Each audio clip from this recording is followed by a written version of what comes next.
The false seal was already drying before Lady Amabel Kerslake was invited to sit down. London, 1817, had opened its season with the usual glitter of lamps, carriages, and ambitious mothers, yet the room in which Amabel stood held none of that softness. The solicitor's chambers at Lincoln's Inn smelled of ink, sealing wax, damp wool, and old paper. Tall windows admitted a grey morning light that made every face look paler and every document look more severe. At the long mahogany table, her two younger sisters sat in bright married confidence, Cordelia in rose silk with Lord Falamere's garnets at her throat, Ianthe in pale green with Lord Yarnton's crest newly engraved upon her card case. Their husbands' names were arranged beside them on folded papers. Their futures were tied with blue ribbon. Their portions were being amended, witnessed, protected, and discussed as if each woman's comfort were a matter of national importance. Amabel's chair had not been placed among theirs. It stood near the end of the table, beside the inkstand, the sand shaker, and a pile of draft copies awaiting correction. "There you are at last," Lord Otho Kerslake said, though she was not late. Her father did not rise. Earls did not rise for daughters who had become useful instead of ornamental. "Mr. Vale requires your hand on the witness line. Your script is steadier than the clerk's." Amabel removed one plain glove finger by finger. The kid leather had been mended twice at the thumb. She had done it herself by candlelight, while Cordelia's maid re-stitched a hem torn during last night's assembly. No one had noticed. No one ever noticed work once it was completed. "Of course, Papa," she said.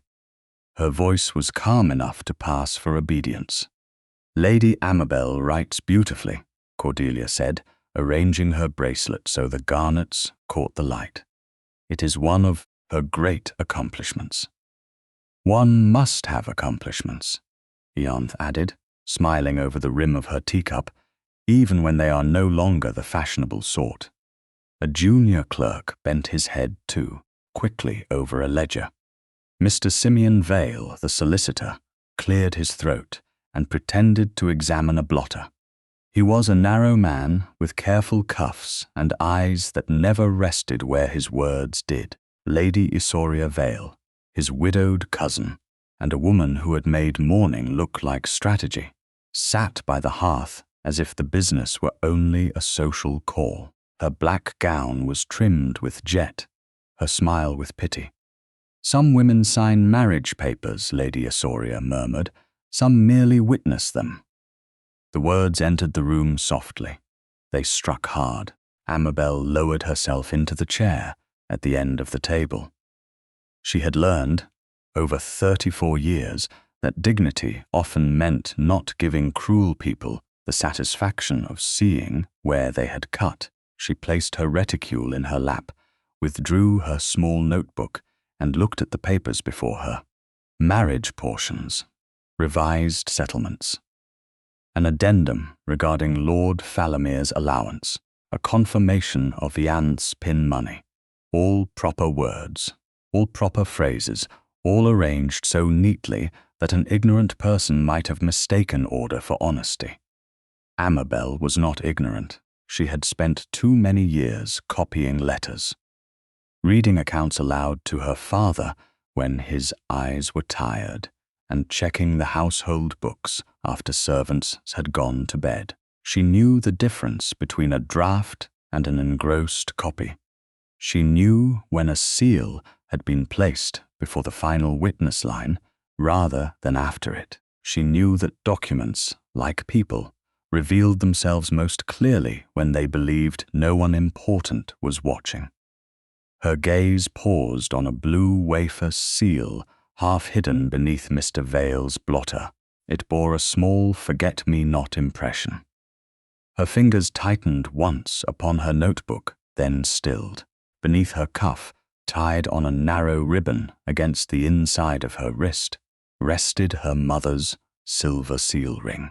Late Lady Kerslake had worn it not as a jewel, but as a private emblem, a tiny oval of silver, engraved with 3 forget-me-nots. Amabel had not used it in years. She had never used it in this room. She had certainly not pressed it into that blue wafer. "Is there some confusion?" Mr. Vale asked. His tone was pleasant, but his hand moved over the blotter. "No confusion," Amabel replied. "I was only observing the order of the papers." Cordelia gave a little laugh. "She observes everything. It is why Papa cannot bear to lose her, even after I have begged to take her into my household. A married sister's home would give her occupation. And safety," Ianthe said. "London can be unkind to women who remain too long in drawing rooms where no one intends to ask for them." Lord Otho's mouth tightened, not in defense of Amabel, but in annoyance that the subject had become inelegant. "Your sisters mean that you will be provided for." Provided for. The phrase had followed Amabel for years, like a servant carrying an unwanted shawl. She would be provided for in Cordelia's nursery, provided for at Grayfen Park when guests were few and accounts were many, provided for in the corner of other women's lives. She looked again at the blue wafer seal. Its color was a shade too deep, almost violet, where it met the paper. Her mother had bought pale blue wafers from a stationer near Fleet Street. Never this darker kind. Amabel remembered, because at 12 she had sorted them by candlelight while Lady Kerslake laughed and said, "You have your father's order and none of his vanity. Guard that, my dear." Her mother had been dead 14 years. Her seal should not have been speaking from beneath Mr. Vale's blotter. "Where would you like my signature?" Amabel asked. Mr. Vale slid a sheet toward her, too quickly. "Here, my lady." Merely as witness to the amended portions already acknowledged by the principal parties. "Already acknowledged," Amabel repeated. Her eyes moved to the witness marks. One line had been sanded, though the ink looked fresh. Another bore a faint pressure mark underneath, as if a sheet above it had been written upon with a heavy hand. Cordelia sighed. "Amabel, must you study it like scripture? We are all waiting." "Let her read," Ianthe said sweetly. "It may be the nearest she comes to marriage articles of her own." Lord Cuthbert Falomere laughed under his breath. It was not a loud laugh. It did not need to be. A quiet insult was often safer in good rooms. Amabel dipped the pen. She did not sign. Her attention had caught upon the numbering in the corner.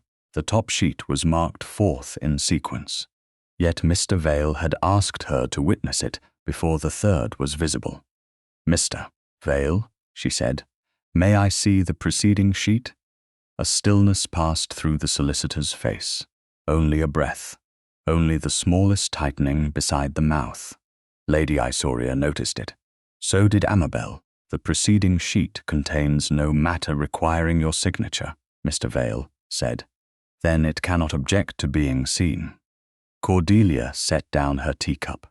"Really, Amabel, you are making yourself particular." "Particularity is useful in papers," Amabel said. "Less useful in unmarried women," Ianthe whispered. The clerk at the side table shifted. Mr. Vale's fingers flattened over the covered sheet. Lord Otho leaned back, his signet ring striking once against the chair arm. "Enough. You are here to witness, not to advise counsel." Amabel looked at her father then. He had once let her stand beside his desk to read estate correspondence. Because Cordelia had spilled ink and Ianthe had cried over French verbs, he had praised her memory when it saved him from embarrassment before a steward. He had allowed her usefulness to grow until it became the only part of her he recognized. "Yes, Papa," she said, "that is precisely why I should know what I witness." Lady Isoria's brows lifted. Cuthbert's smile vanished. For the first time that morning, Cordelia looked not amused but afraid. The fear passed quickly, dressed itself in irritation, and rose from her chair. "You see," she said, turning toward Mr. Vale with a brittle little laugh, "this is what comes of giving dear Amabel too many family responsibilities. She begins to mistake herself for one of the principals." Ianthe touched the new ring on her married hand. Poor thing, an eldest spinster useful for papers, not proposals. The junior clerk glanced toward the door, perhaps wishing himself elsewhere. Amabel heard the words as she had heard 100 others. Too old, too useful, too plain, too necessary to be loved, and too inconvenient to be free. She kept her eyes on the covered sheet. The blue wafer seal showed beneath the blotter like a small, cold eye. Then Lord Otho exhaled with impatience. "Sign, Amabel." The command landed in the room with all the authority of fatherhood, rank, and habit. Her pen hovered above the line. Ink gathered at the nib, heavy and black. One drop fell, missing the paper by less than an inch, and marking the blotting pad instead. Amabel saw Mr. Vale's gaze flick toward it, sharp with annoyance. He disliked marks he had not arranged himself. She set the pen down. "I cannot sign what I have not been permitted to read." Cordelia's chair scraped. "For heaven's sake, don't be dramatic." "I'm not being dramatic." Amabel's voice remained low. "I'm being accurate." For one instant, no one spoke. The room seemed to hold its breath around the long table, the blue ribbons, the hidden seal, and the woman at the end who had finally declined to be merely useful. Then the door opened. A tall gentleman stood upon the threshold, dark-coated, broad-shouldered, and still enough to make stillness itself seem like a form of command. The clerk behind him looked stricken. "Forgive me, Your Grace," the clerk stammered. "I was told the mordant papers were in this chamber." The gentleman did not immediately answer. His gaze had gone first to Lord Otho, then to Cordelia's flushed face, then to the unsigned paper before Amabel. Last it came to rest on her. Not over her, not through her, on her.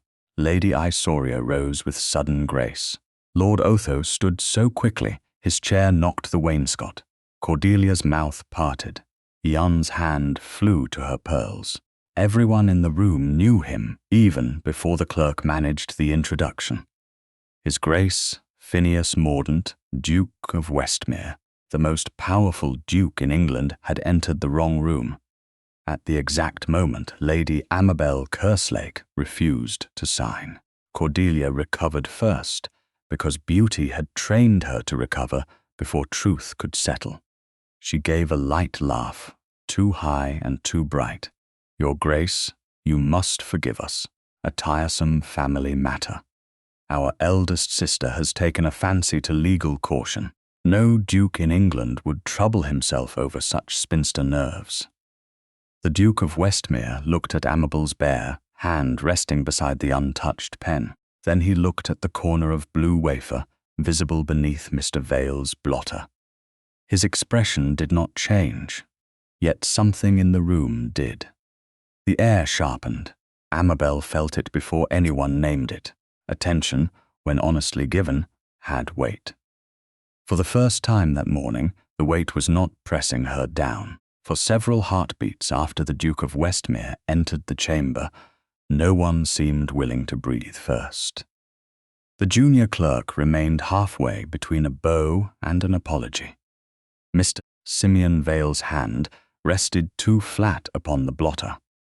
Lord Otho Kerslake stood with the rigid displeasure of a man who had been interrupted while exercising authority he had never expected to defend. Amabel sat at the end of the table with the unsigned witness line before her and the pen placed safely beyond her fingers. She did not know whether to rise.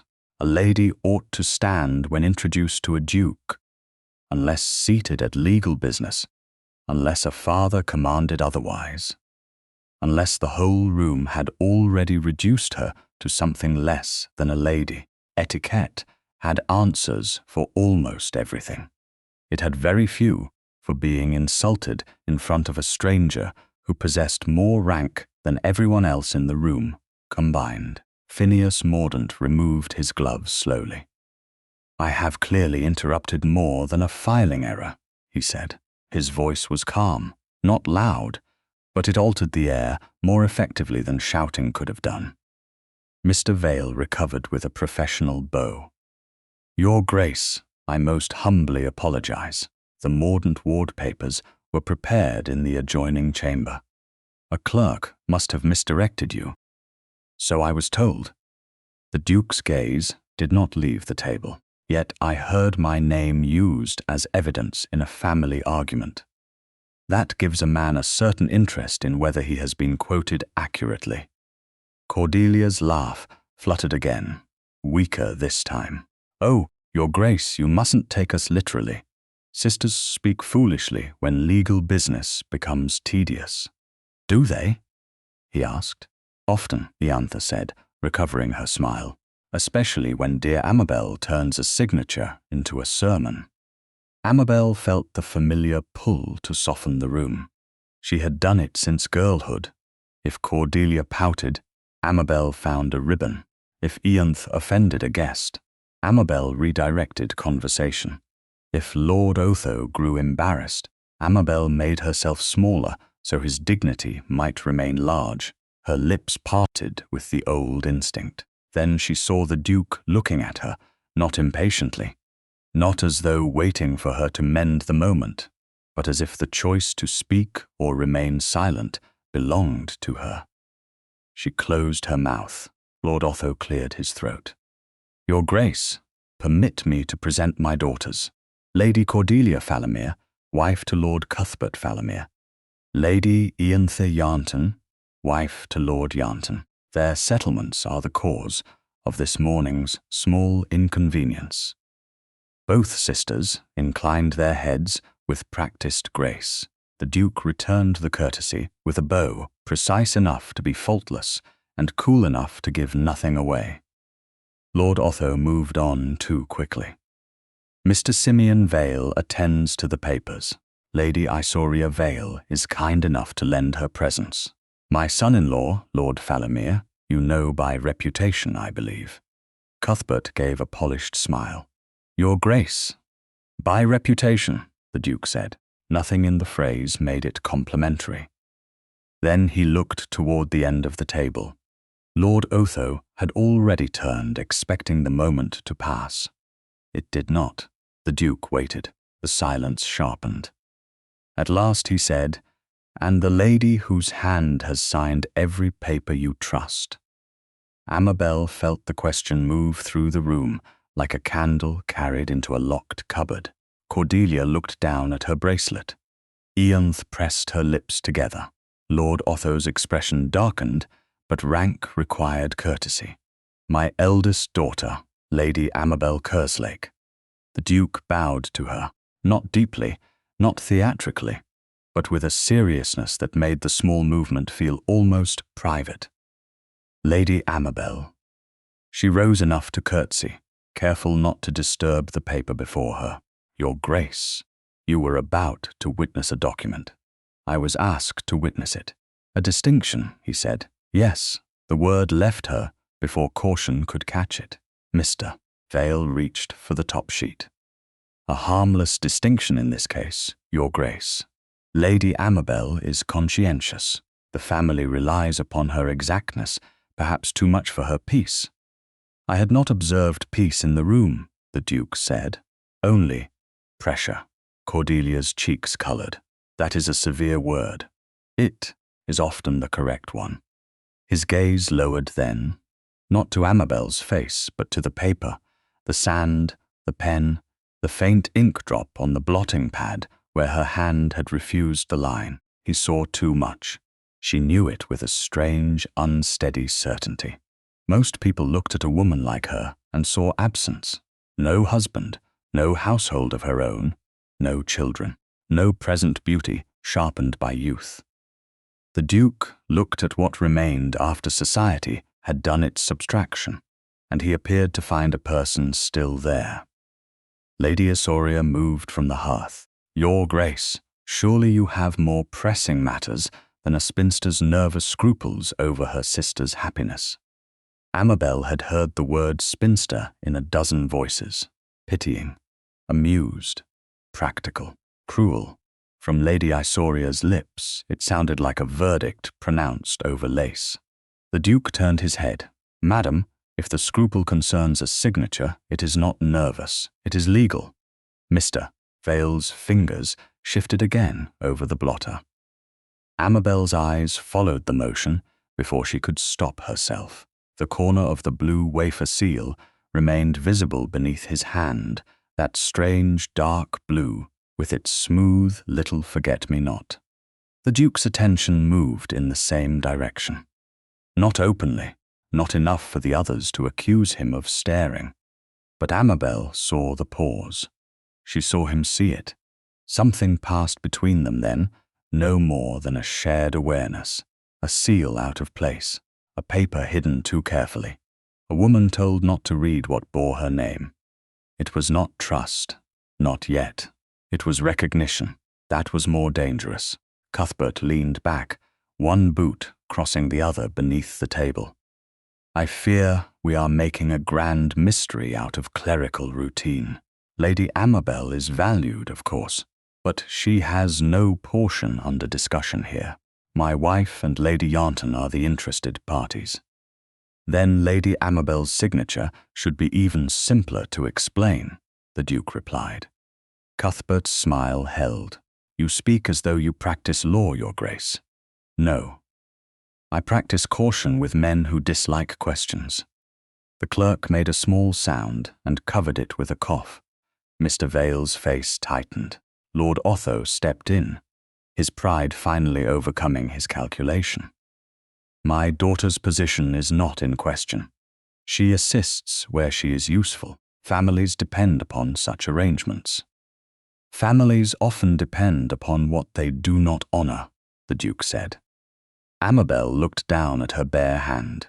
She had removed her glove to sign. The pale indentation at her finger showed where no ring had ever rested, under her cuff, hidden by the fall of muslin and the narrow ribbon at her wrist. Her mother's seal ring seemed suddenly heavier. Not because anyone had seen it, because someone had spoken as if a woman's unseen things might matter. Ianthe gave a soft sigh. "Your Grace is very gallant. But truly, Amabel does not mind being useful. She has always preferred paper to people." "That is not true," Amabel said. The room stilled again. Her own voice surprised her. It had not risen. It had not trembled. Yet it sounded like a door opening where there had been only wall. Ianthe blinked. Cordelia's expression sharpened. Lord Otho looked at Amabel as though she had contradicted not merely her sister, but the whole arrangement of the world. The Duke did not smile. She was grateful for that. A smile would have made it performance. Instead, he said quietly, "Then it is well someone has said so." Mr. Vale gathered the upper sheets into a neat stack. "Perhaps we might postpone the final witnessing until another hour. The presence of His Grace has naturally unsettled the ladies."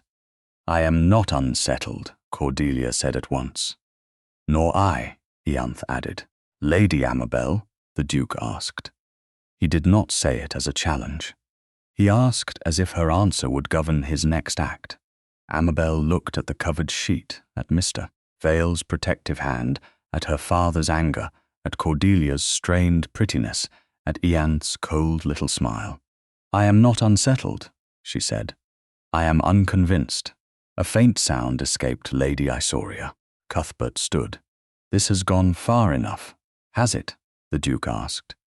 "I had the impression it had not gone nearly far enough." Lord Otho's eyes flashed. "Your Grace, this is a private family matter." "It was," Phineas Mordaunt said, "until a document in a solicitor's chamber required a lady's name while denying her knowledge." The words were measured. They landed one by one. Amabel felt each of them. not as rescue, but as space. Space to breathe. Space to think. Space not to apologize for having noticed what everyone else hoped she would ignore. Mr. Vale slid the blotter half an inch closer to himself. A mistake. The movement revealed more of the hidden sheet beneath it. Not the text, but the lower margin. Amabel saw the trace of a witness line. She saw the top of a letter that might have been her own initial. A capital A. The Duke saw it too. His eyes narrowed only slightly. Cuthbert saw both of them seeing. His smooth expression altered, just enough to let Amabel understand that fear too could wear good tailoring. Cordelia rose suddenly and came toward Amabel with a rush of perfume and silk. "My dear, you have been sitting too long with all these disagreeable papers. Let me help you. You look pale." Amabel knew that tone. It was sisterly concern sharpened into a blade. "I do not need help. Don't be stubborn." Cordelia reached for her arm. Her fingers closed not painfully, but possessively, just above the cuff where the ribbon lay hidden. Amabel drew back. The motion was small. It was enough. The ribbon caught on Cordelia's bracelet. For one suspended instant, Amabel felt the tug at her wrist and the cold slide of silver against her skin. Her mother's seal ring slipped free from beneath the cuff, flashed once in the grey light, and fell toward the polished floor beneath the long solicitor's table. The seal ring struck the polished floor with a sound far too small for the ruin it threatened to cause. Silver flashed once beneath the long mahogany table, rolled past the clawfoot of Lord Otho's chair, and vanished into the shadow where dust, dropped sand, and old scraps of sealing wax gathered beyond the reach of ordinary notice. Amabel's breath caught before she could school it. The ribbon dangled loose against her wrist. Cordelia's fingers still hovered where they had tugged too quickly. Her bracelet, trembling with the guilt, her face refused to show. For an instant, no one moved. It was not because the ring was valuable in the manner society understood value. It had no diamond, no ruby, no pearl large enough to impress a dowager. It was old silver, softened at the edges by her mother's hand, engraved with 3 small forget-me-nots that no one in that chamber would have noticed had it remained where Amabel kept it hidden. But it had fallen. That was enough. Private things became vulnerable the moment they crossed into public light.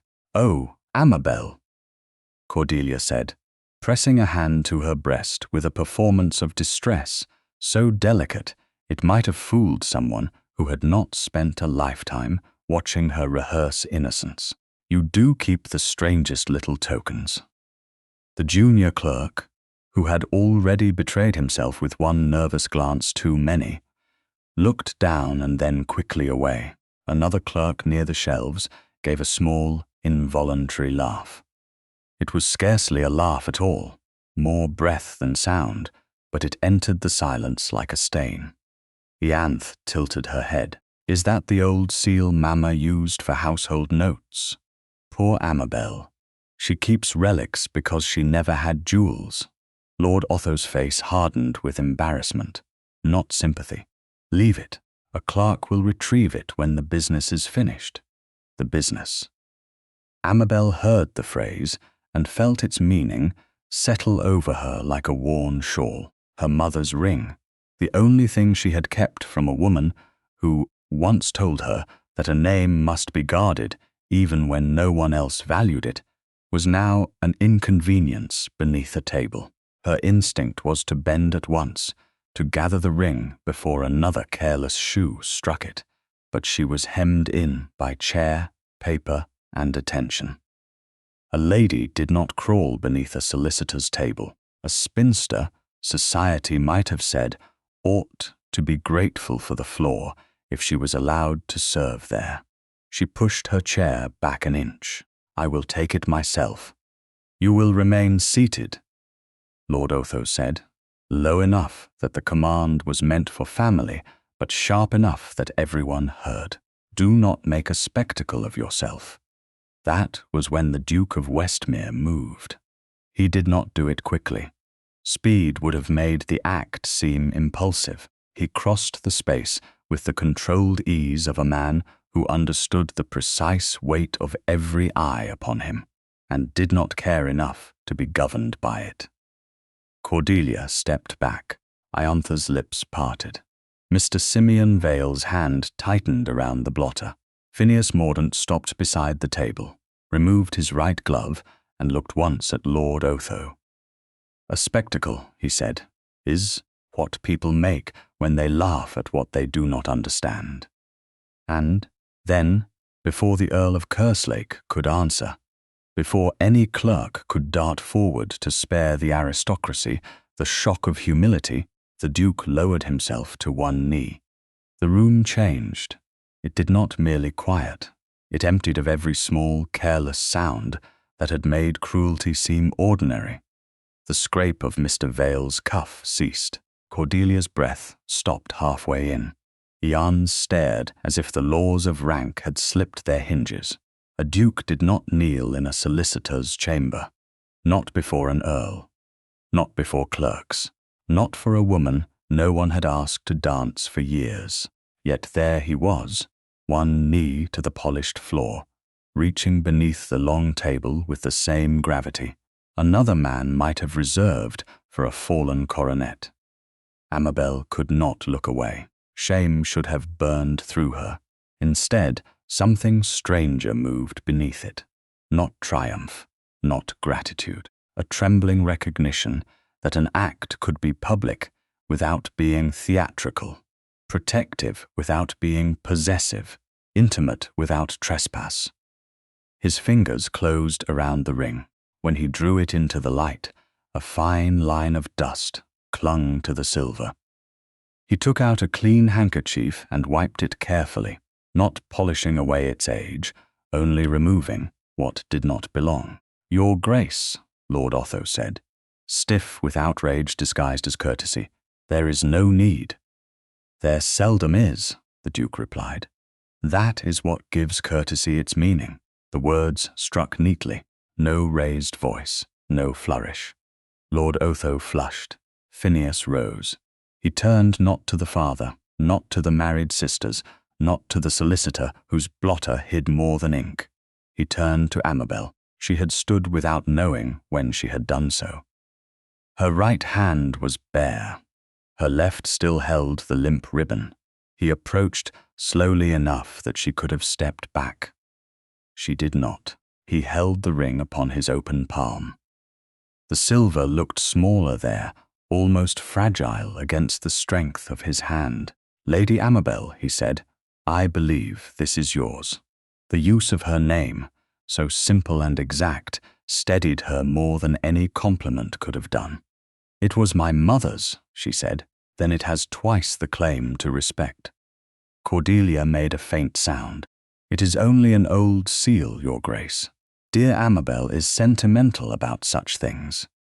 Phineas did not look away from Amabel. A lady's seal is not a trinket, it is a name. The sentence fell cleanly into the chamber. It did not flatter. It restored. Amabel lifted her palm. He placed the ring there with deliberate care. His gloved fingertips touched the edge of her bare hand for the briefest moment before withdrawing. He did not close her fingers around it. He did not trap the contact or make it an announcement. He gave the choice of holding it back to her. That restraint unsettled her more deeply than boldness would have done. She curled her fingers around the ring because she wished to, not because he had made the gesture for her. "Thank you, Your Grace," she said. "You need not thank me for returning what should never have been treated as disposable." The words were quiet, but Cordelia heard them.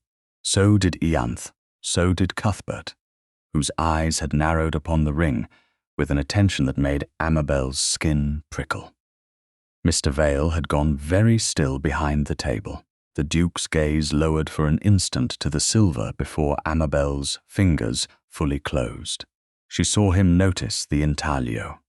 3 forget-me-nots, 1 petal split by age or imperfect cutting. A small flaw Amabel had known since childhood, because her mother used to tease that even flowers remembered pain. His eyes moved, almost imperceptibly, to the sliver of blue wafer under Mr. Vale's blotter. The wafer's impression had looked too smooth. Amabel had noticed that much. Now, with the ring warm in her palm and the Duke's attention sharpening beside her, she understood that he had noticed more. Not the full secret, not yet, but enough. "May I ask," Phineas said, "whether you have sealed any paper in this chamber today?" A warning flickered across Mr. Vale's face. Lord Otho answered before Amabel could. "Certainly not. My daughter is here as witness only." "I asked, Lady Amabel." The correction was mild. It was also absolute. Amabel felt every person in the room turn toward her. Her father's expectation pressed from one side. Cordelia's panic pricked from another. Mr. Vale's careful watchfulness lay over the table like a second blotter, hiding what it could not erase. She opened her hand and looked at the ring. The split petal caught the grey light. "No," she said, "I have sealed nothing today, nor lent the ring to anyone. No, nor authorized its impression to be taken."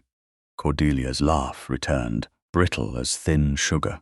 "Your Grace, surely you cannot mean to examine a keepsake as though it were an affair of Parliament." "I mean to examine the fact that a lady was asked to sign what she had not read, while a seal resembling her own lay hidden on a paper no one wished her to see." The silence after that was different from the first. The first had been shock. This one had fear in it. Cuthbert stepped closer to the table. "Resembling, Your Grace. Many seals resemble one another. Forget-me-nots are hardly rare." "No," Phineas said, "but flaws are." Amabel's fingers tightened around the ring. She had not told him about the split petal. He had seen it in a glance. A man who noticed small truths could be dangerous in a room built upon large lies. Mr. Vale recovered with a professional little bow. "If there has been any clerical confusion, I shall of course review the drafts privately and spare the family further discomfort." "Discomfort has already been distributed unevenly," the Duke said. "A private review may not correct that." Lord Otho's jaw worked. "Your Grace, you have mistaken a domestic irregularity for a matter requiring ducal attention." "Perhaps." Phineas looked at Amabel then, and the room seemed to recede by a fraction. Or perhaps domestic irregularities survive because everyone powerful calls them small. Amabel felt the words enter places she had long kept sealed.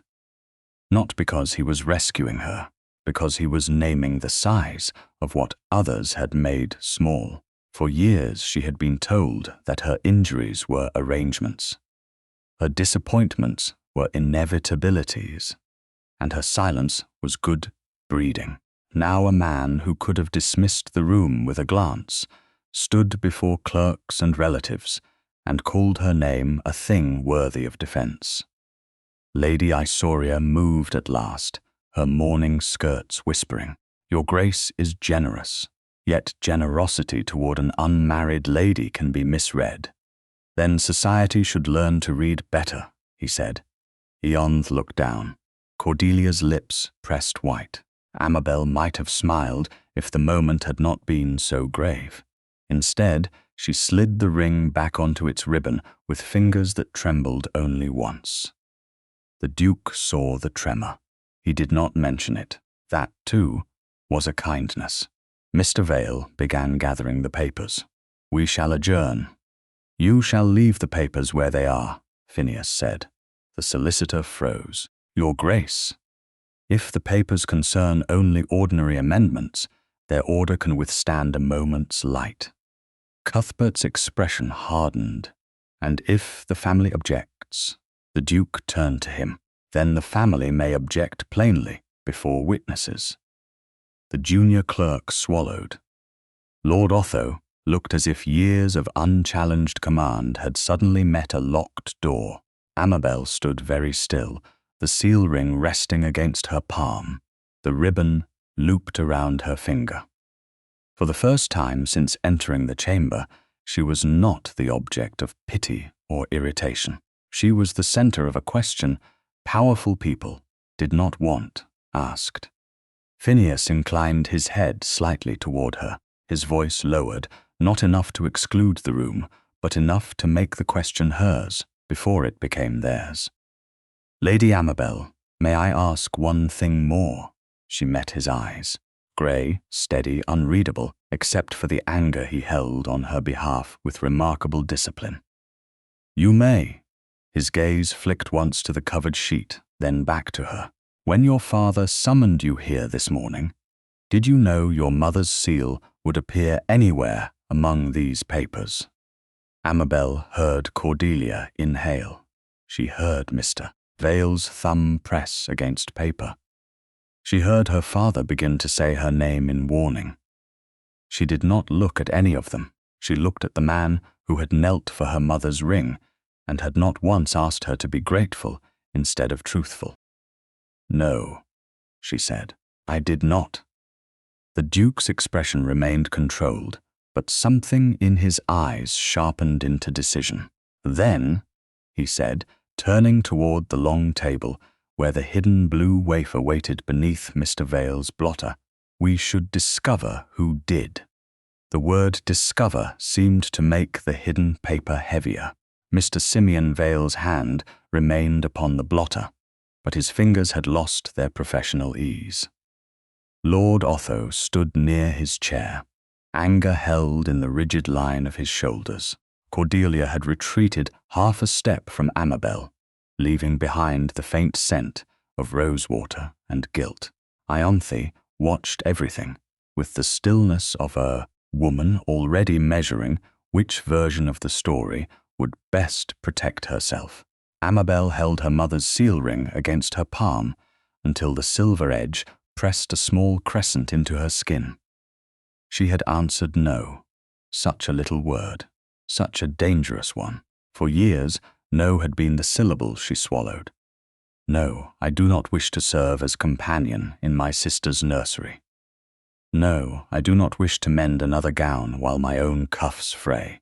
No, I do not wish to be thanked only when there are accounts to correct. Now the word had crossed her lips in a solicitor's chamber, before her father, her sisters, and the Duke of Westmere, and it could not be folded back into silence. Mr. Vale cleared his throat. Your Grace, I must protest. These papers concern private family provisions. A gentleman of your standing surely understands the impropriety of examining another family's settlements without instruction. I understand impropriety very well, Phineas Mordaunt replied. It is often most offended when someone proposes to reveal it. Lady Osoria gave a soft laugh from near the hearth. How very severe, Your Grace. Yet Lady Amabel herself may have forgotten some small permission. Ladies keep trinkets, lend trinkets, seal notes, mislay ribbons. Spinster nerves make poor witnesses. Amabel felt the familiar heat of humiliation rise behind her cheekbones, but before she could answer, the Duke turned his head. Lady Amabel has answered plainly. Plain answers can still be mistaken, Lady Osoria said. Then let us test the object, not the lady. The words struck Amabel differently from praise. Praise might have made her feel exposed. This made her feel steadied. Not believed because she was pitiful. Not defended because she looked wounded. Steadied because fact, properly handled, had a dignity no whisper could stain. Phineas extended his hand toward the table. Mr. Vale, show the covered sheet. Simeon's mouth tightened. I cannot do so without Lord Kerslake's consent.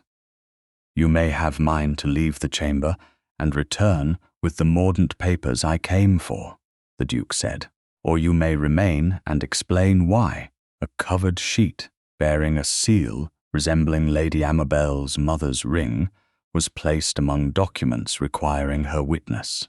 Choose the simpler task. Lord Otho's face darkened. "Your Grace goes too far, possibly, but not as far as a signature taken in ignorance." Amabel looked down at the ring. 3 forget-me-nots, 1 split petal. Her mother had once pressed that seal into pale blue wax on birthday notes, household instructions, and tiny folded messages left beside Amabel's books. It had never been grand. It had been intimate. A private mark of recognition. Seeing its image on a paper hidden from her felt almost like hearing her mother's voice imitated badly by a stranger. "Papa," Amabel said, "let me see the sheet." Lord Otho turned on her. "No," she said, more quietly. "I think I am remembering myself at last." Cordelia's eyes flashed.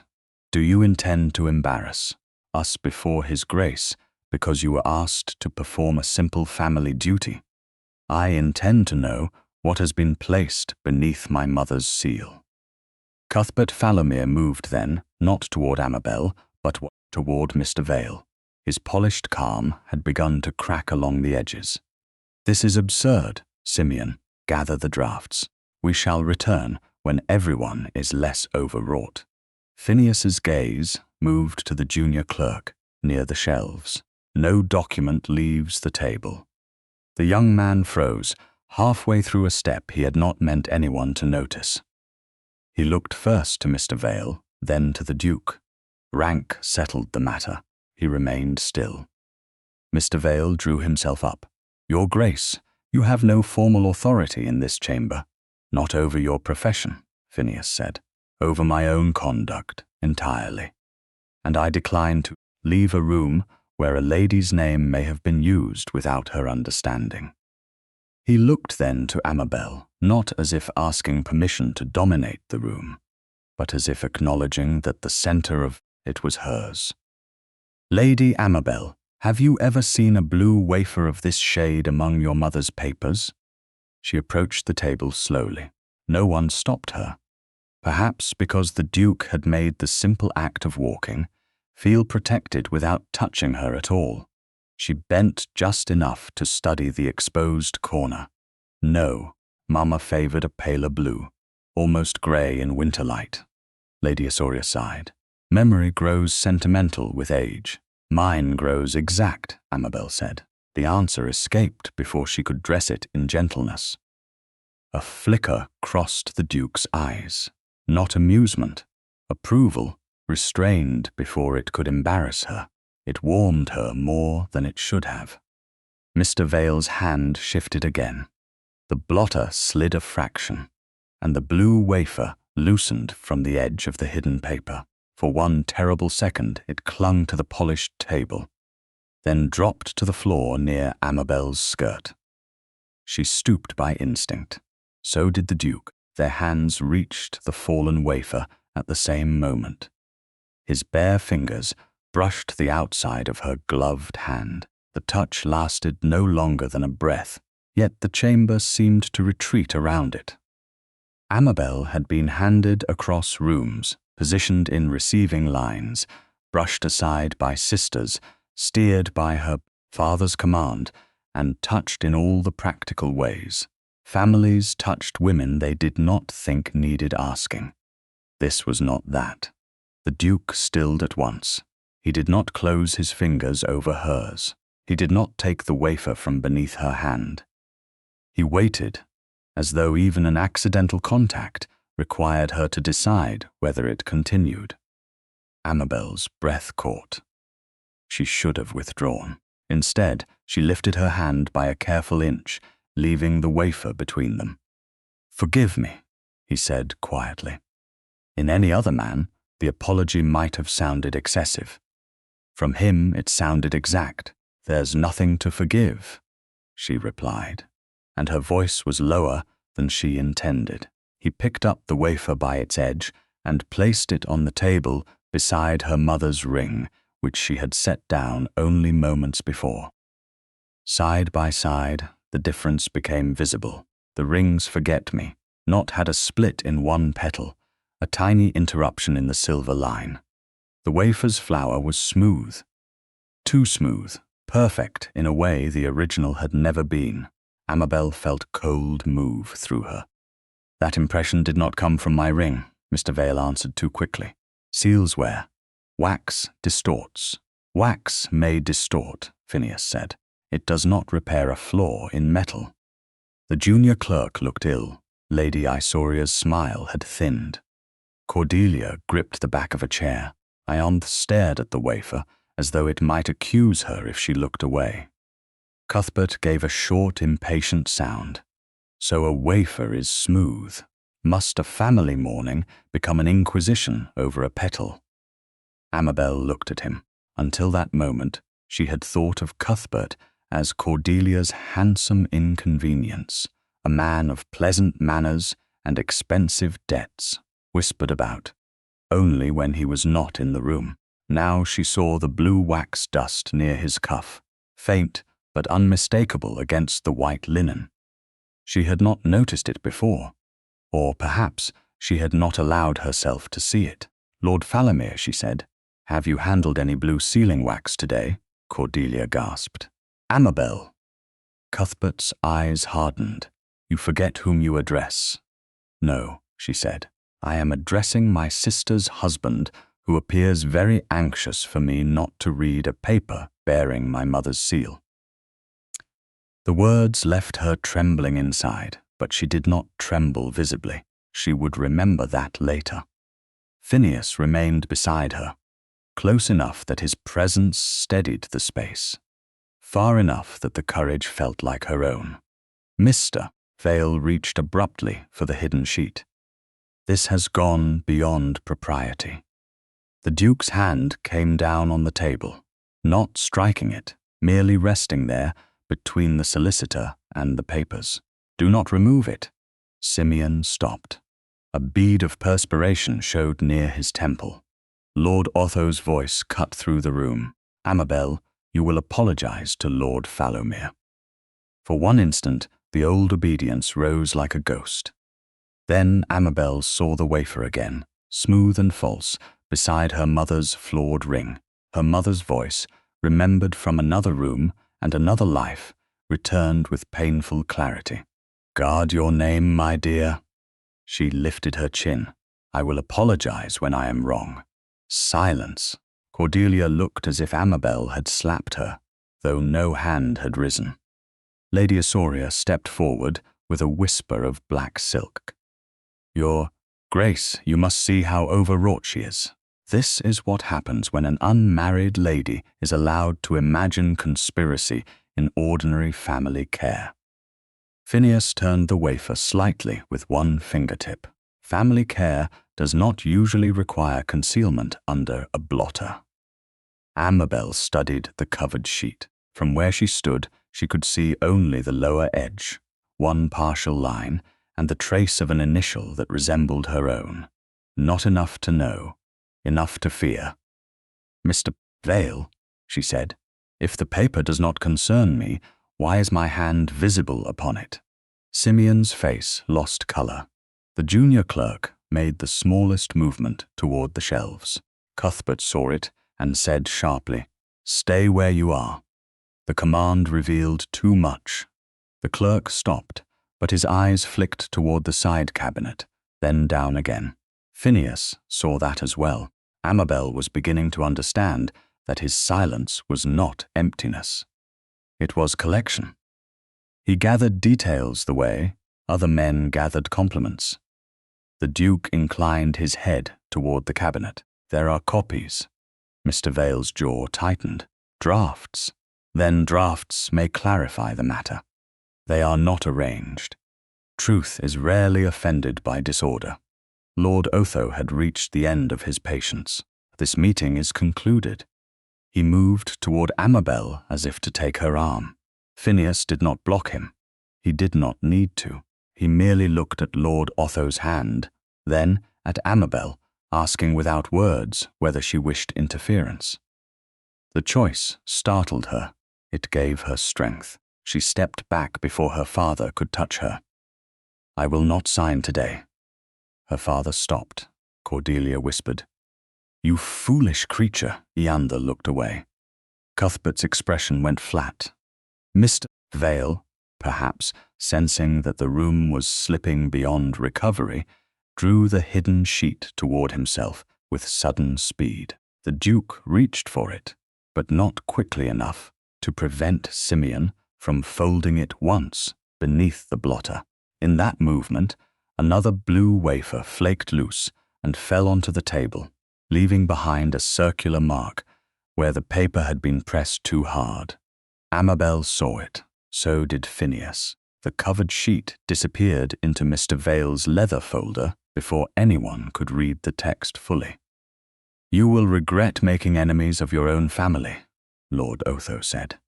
Amabel heard the warning. She also heard the fear beneath it.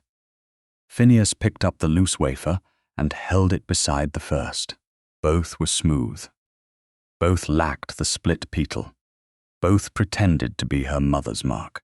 Amabel closed her fingers around the silver seal ring. "Then someone," she said, "has made my mother speak where she did not." At that, Mr. Vale's composure faltered. Only for a moment. Enough. Cuthbert leaned toward him, his voice low but not low enough. "If she reads the release, we are ruined." The words crossed the table before he could call them back. They struck Amabel with the force of a bell. The release. Not an amendment. Not a draft. A release. Phineas turned slowly toward Lord Falomir, and the controlled anger in his face was now impossible to mistake. "Yes," the Duke said softly. "I rather thought we might be." By the next morning, Kerslake House had learned to pretend nothing had happened. The lesson was visible in every polished surface. The brass knocker shone. The footman's stockings were immaculate. The breakfast room had been cleared of all evidence that Lord Otho had spoken too sharply over coffee, or that Cordelia had wept without tears, or that Ianthe had whispered behind her fan, that Amabel had developed a dangerous taste for importance. Even the drawing-room had been arranged as if order could erase memory. Fresh flowers stood in porcelain vases. Calling cards rested in a silver tray. A fire burned low beneath the marble mantel, though the late spring air did not require it. Amabel sat near the small writing table with her mother's silver seal ring hidden once more beneath her cuff. She had slept little. Each time she closed her eyes, she saw the blue wafer beside the true ring. Smooth petals, false certainty, a release. The word had followed her from Lincoln's Inn to Mayfair, sitting beside her in the carriage like an unwelcome guest. "If she reads the release, we are ruined." Cuthbert's voice had been low, but not low enough. It had changed the shape of the world. Until yesterday, Amabel had believed her family used her because convenience had hardened into habit. Now she feared habit had been only the visible portion of something deliberate. "You will not speak of yesterday unless spoken to." Lord Otho had told her after breakfast, standing with his back to the fireplace as if the mantel itself supported his authority. His Grace was misled by a misunderstanding. "Mr. Vale will correct any clerical irregularity. You will not make yourself ridiculous by imagining conspiracy." Amabel had folded her hands. "May I see Mamma's marriage settlement?" Her father's eyes had hardened. "No. Then may I know where it is kept?" "Lost among old papers, most likely." "Old papers do not become lost when they protect someone useful," she said. The sentence had cost her. It cost him more. He had left the room without answering. Now, an hour later, Cordelia and Ianthe sat on the sofa as if they had come only to soothe an eccentric sister. Cordelia's rose silk had been replaced by pale muslin, trimmed in lace, innocent as a baptismal cloth. Ianthe wore lavender, and a look of careful boredom. Lord Cuthbert Falomere stood by the window, tapping a folded newspaper against his palm. Amabel saw the cuff of his coat. Yesterday, in the solicitor's chamber, she had noticed blue wax dust near his linen. Today the cuff was spotless. That frightened her more than the dust had. A stain removed too quickly meant someone had understood what it proved. "You stare like a governess seeking faults," Cordelia said. "I was looking at the morning," Amabel replied. "It is not doing anything suspicious, at least." Ianthe laughed softly. "There, she can still be amusing when she tries. Perhaps yesterday was only nerves." "I was not nervous." Cordelia's smile thinned. "No, you were dramatic. There is a difference." The butler entered before Amabel could answer. He carried a card on a salver, but his face had the controlled alarm of a servant announcing more than a name. Lord Otho took the card, read it, and went still. "His Grace the Duke of Westmere," he said. A second card lay beneath the first. He read it with visible annoyance. "And Lady Beatrice Mordaunt." Cordelia sat upright. Ianthe dropped her fan. Cuthbert's newspaper stopped moving. Amabel did nothing at all, which was the only reason her hand did not reveal its tremor. A proper morning call, with an elderly lady, chaperoned, public enough to be respectable, private enough to have meaning. The Duke had not sent a note that could be intercepted. He had come in person and brought propriety with him like a shield. "We are not receiving," Cuthbert said. Lord Otho gave him a sharp look. "One does not refuse the Duke of Westmere at the door. One can if he means to continue yesterday's performance." "My lord," Amabel said, and both men looked at her. She did not know which startled them more, that she had spoken, or that she had addressed neither as master of her silence. "If his Grace has come regarding yesterday, refusing him will not make the matter smaller," Cordelia whispered. "You want this?" Amabel looked at her sister. "No, I want the truth. It is becoming inconvenient that the two are often mistaken for one another." The Duke entered 3 minutes later with Lady Beatrice Mordaunt at his side. She was a small, erect woman in dove-grey silk, with white hair arranged beneath a cap of exquisite lace and eyes bright enough to make youth seem overrated. Phineas bowed first to Lord Otho, then to the room, and last to Amabel. As yesterday, his courtesy toward her was neither warmer nor lesser than propriety allowed. Yet she felt it, not because it claimed her, because it did not avoid her. Lady Beatrice settled into a chair, with the confidence of a woman who had chaperoned enough scandals to know when tea was camouflage. "Lord Kerslake," she said, "I hope we do not intrude.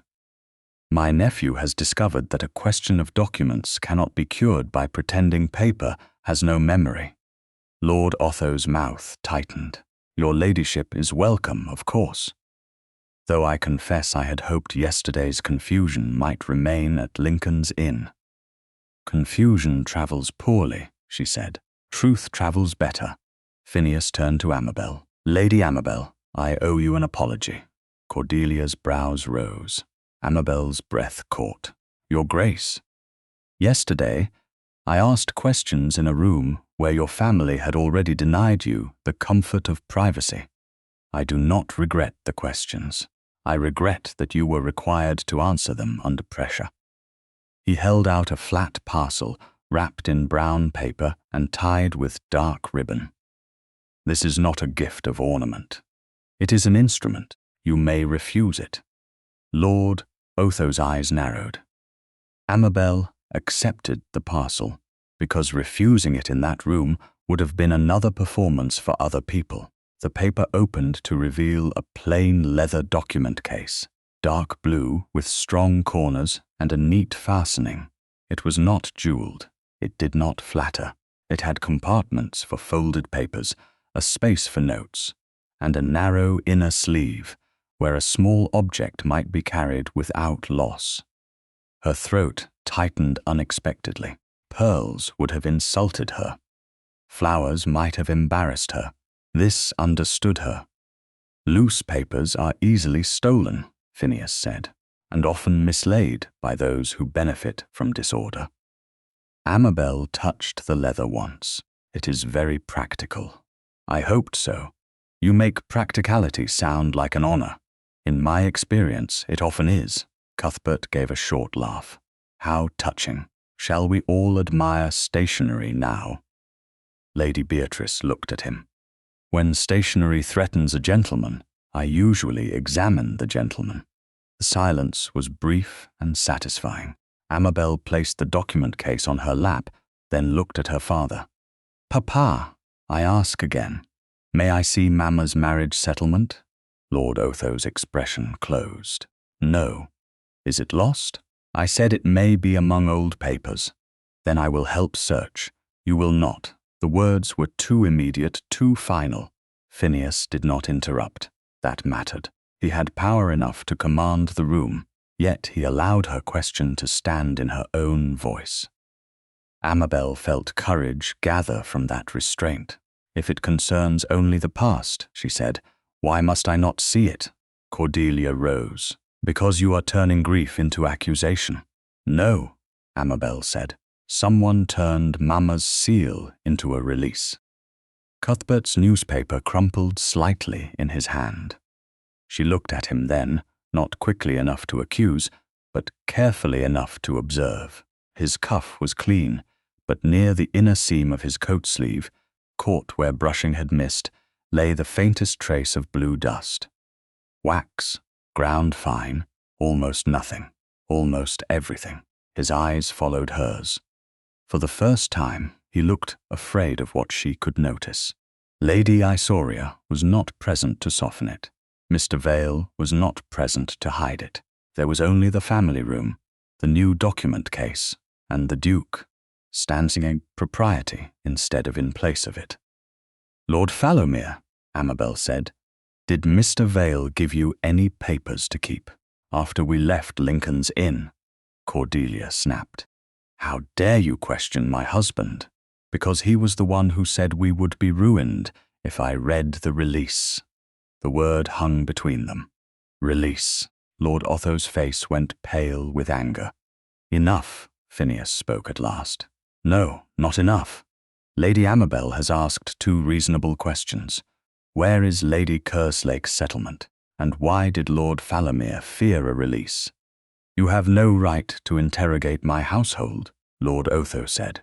Correct, Phineas replied. So I shall not. I shall listen while Lady Amabel asks what concerns her name. Amabel looked down at the document case. A small, useful thing. A place to keep what others might wish scattered. She opened it and slid her notebook inside. The motion seemed to change the room, not loudly, not finally, but enough. She had somewhere to put evidence now. She had a place to put her own words. Lord Otho saw it and understood the danger. You are not to involve yourself further. Amabel closed the fastening. I am already involved. Someone used my mother's seal. You are my daughter. Yes, she said. And hers? No one answered. Even Cordelia's mouth trembled before she pressed it shut. A servant entered with the tea tray, hesitated at the tension, and set it down too carefully. Upon the salver, beside the cups, lay a folded note sealed with plain red wax. The butler bowed. This arrived by hand for Lady Amabel. Lord Otho reached for it. Phineas did not move. Amabel did. She took the note before her father could touch it.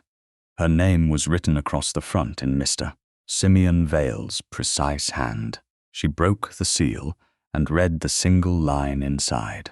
You are required at Doctors' Commons to correct an irregularity in your witness signature. Her fingers tightened around the paper. Cordelia looked away too quickly. Cuthbert stared out the window. The Duke saw them both. Amabel placed the note inside the new leather case and closed it. It appears, she said, lifting her eyes to Phineas, "that the papers have begun looking for me." 2 days passed before the note from Mr. Simeon Vale became a summons no one in Kerslake House could pretend to mislay. Amabel had kept it inside the dark blue document case from the moment it arrived, along with her notebook, the loose observations from Lincoln's Inn, and a carefully folded scrap of paper on which she had drawn the difference between her mother's split-petaled seal and the smooth, false impression. She had not shown the drawing to her father. Lord Otho had spent the intervening days treating silence as a commandment. Cordelia had treated it as strategy. Ianthe had treated it as entertainment, though her laughter had grown thinner whenever Amabel entered a room with the document case in hand. By the morning appointed for Doctors' Commons, the house felt less like a home than a cabinet in which every drawer had been locked from the inside. Amabel stood in the small morning room after breakfast, fastening her gloves with slow care. The silver seal ring rested beneath her cuff, tied on its ribbon, warm from her skin.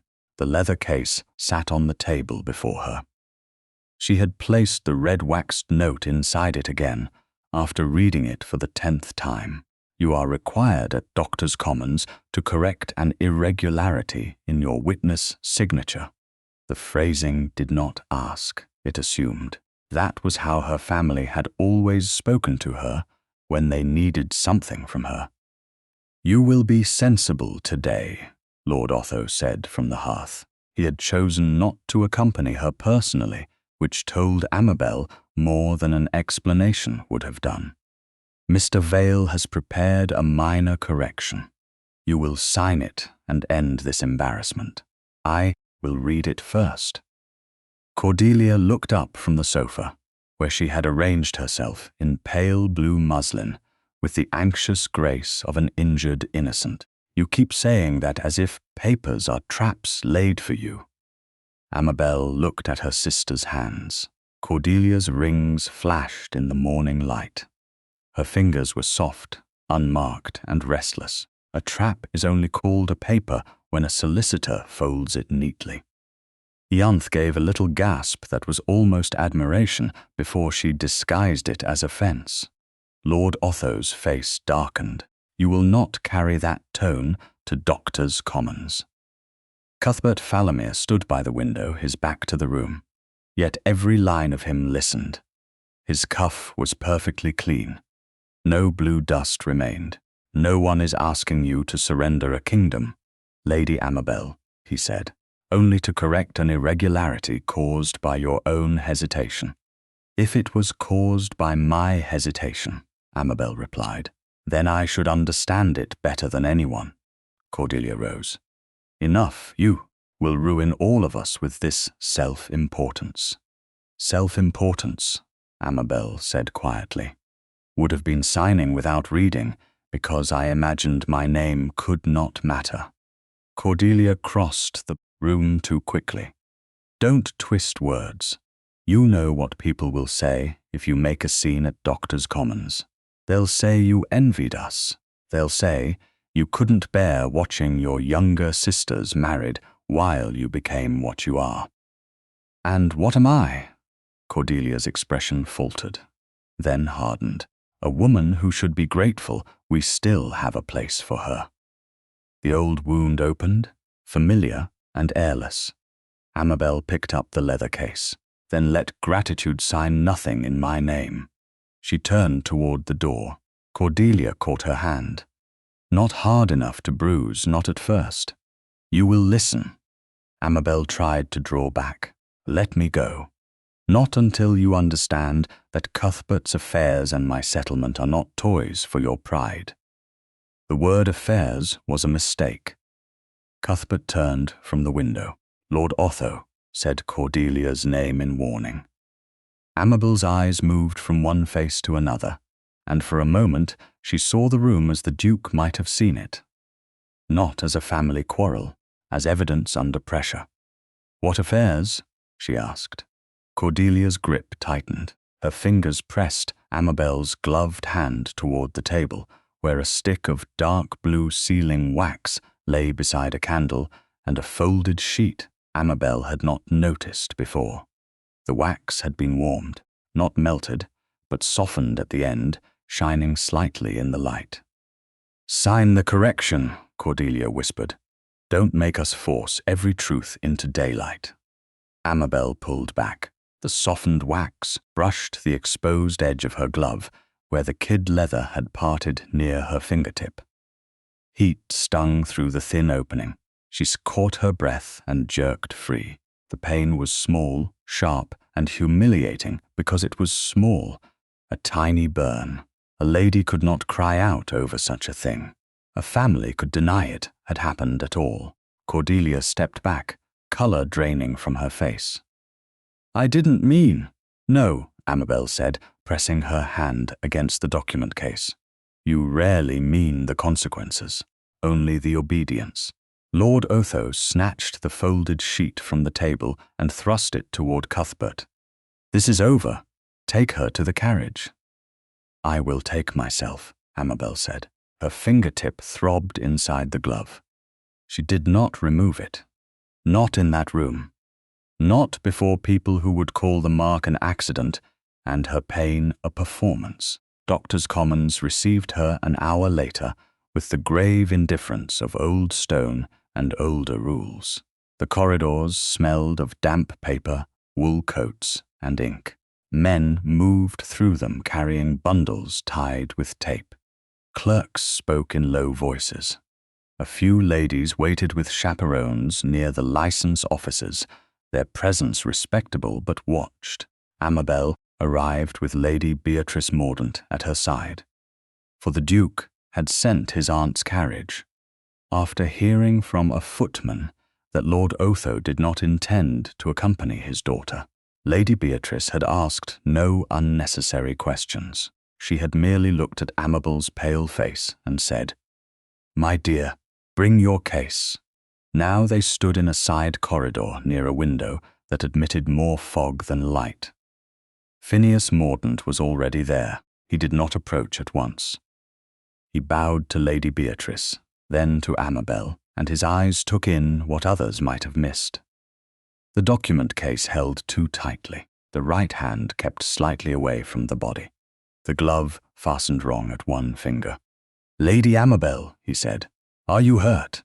No, the answer came too quickly. His gaze did not harden. It softened, which was worse. That was not a demand. Lady Beatrice glanced toward the far end of the corridor where Mr. Simeon Vale had not yet appeared. Then she moved a few paces away with the tact of a woman who could create propriety by standing exactly where she was needed. Phineas lowered his voice. "You owe me no explanation, but if they have touched you to obtain a signature, the manner matters." Amabel looked down at her gloved hand. The burn had begun to pulse. She could still feel Cordelia's fingers. She could still see the warmed blue wax. The shame of admitting a small injury fought with the greater shame of hiding it for the convenience of those who had caused it. "It is nothing," she said. "Nothing is a word people use when they have been trained not to trouble others." Her eyes lifted to his. The corridor was public enough for safety, quiet enough for truth. His anger was visible only in its restraint. "May I see?" he asked. It was the may that undid her, not the concern, not the rank, the permission. Amabel nodded once. He did not take her hand. He waited while she unfastened the glove herself, slowly, because the leather clung where wax had cooled near the seam. When she drew it free, the mark on her fingertip was small and reddened, with a faint smear of dark blue residue at the edge. Phineas's face changed by almost nothing. Almost. Lady Beatrice, still near enough to preserve propriety, turned her head away from the sight with a controlled breath. "Sealing wax," Phineas said. "Blue. It touched me when Cordelia tried to make me sign a correction. His hand opened beneath hers, not grasping. "May I support your hand?"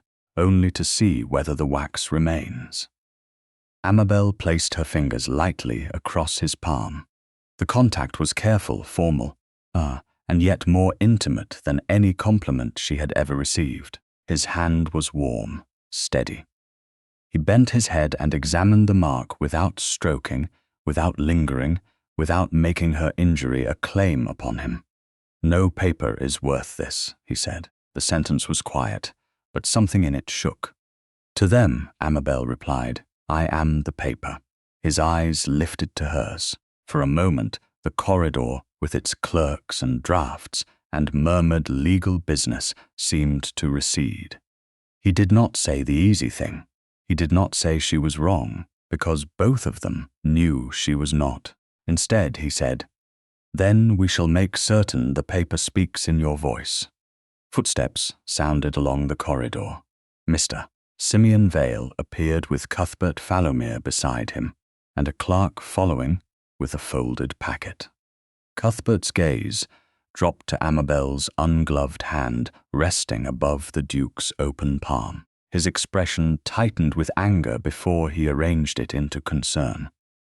Amabel withdrew her hand, not in shame, but because she chose the moment herself. Phineas let her go at once. She slid the glove back on, though the burn protested, and took up the leather case with her injured hand, visible enough to remind her why she had come. Mr. Vale bowed. "Lady Amabel, your Grace, Lady Beatrice, how fortunate. We had hoped to settle this quietly." "Quietly is no longer a recommendation," Phineas said. The clerk behind Mr. Vale looked nervous, very young, and very unwilling to meet Amabel's eyes.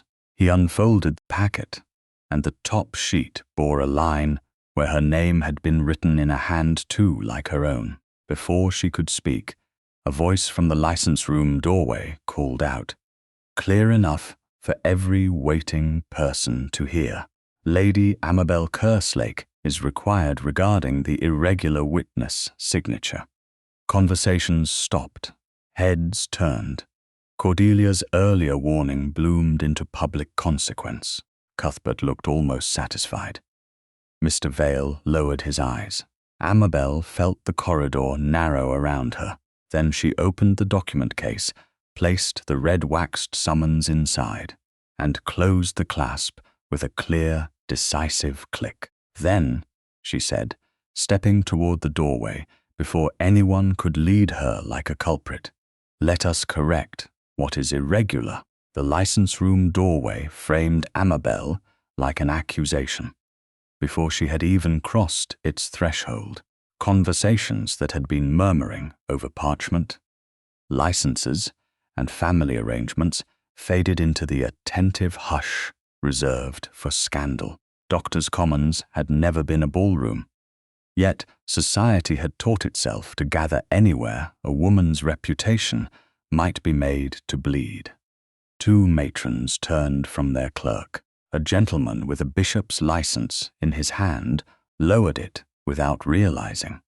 A young bride-to-be stared until her mother touched her sleeve. Amabel felt each glance, not as a blow exactly, but as a thread tightening around her throat. She stepped forward anyway. Her gloved fingertip throbbed where the blue sealing wax had burned her. The pain was small. The meaning was not.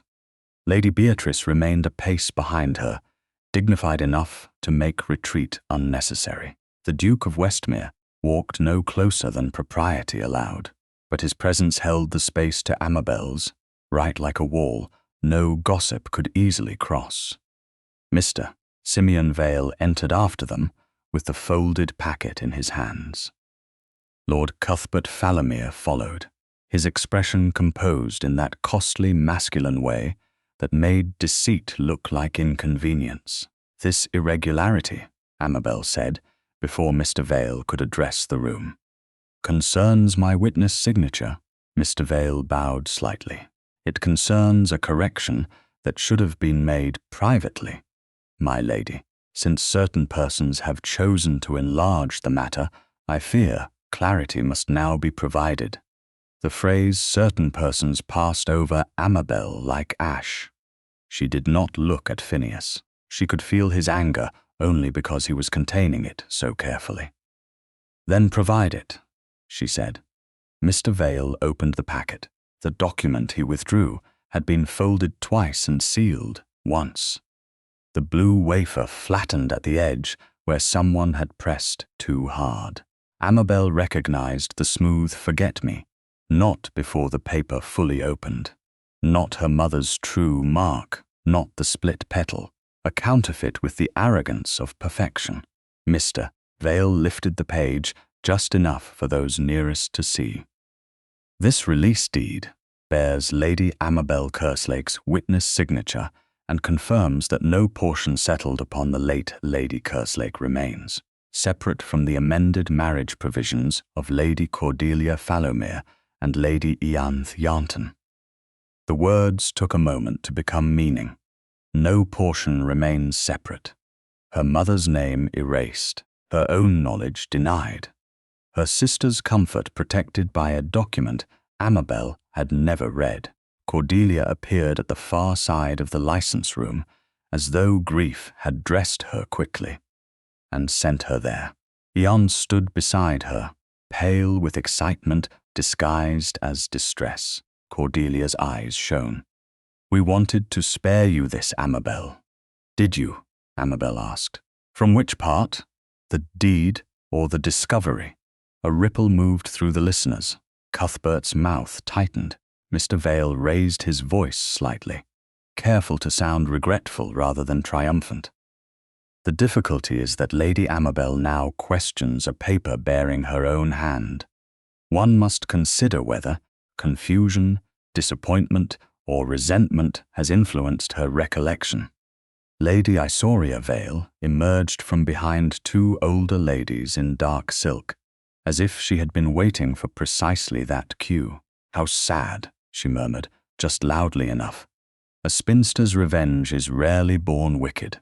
Often it begins as loneliness." The phrase travelled at once. A spinster's revenge. Amabel heard it pass from mouth to mouth without anyone fully repeating it. Society did not need complete sentences when cruelty supplied the rest. Cordelia pressed a handkerchief to her lips. She always envied our marriages, but we never thought. "Stop," Amabel said. The word was not loud. It was clean. Cordelia stopped because the room did. Amabel turned to Mr. Vale. "You say this deed bears my witness signature. It does. You say it confirms that no portion remains separate from my sister's amended provisions." "That is correct. And you say I now question it because I am resentful of marriage." Mr. Vale spread his hands with professional sorrow. "I would never speak so harshly. No. You allow others to do it while you arrange the papers." Someone drew in a breath. Phineas did not move, but Amabel sensed him register the blow as if it had landed upon a table between them. Mr. Vale's face chilled. "My lady, this is not the place for wit. Then it is fortunate I brought accuracy." She opened the blue leather document case.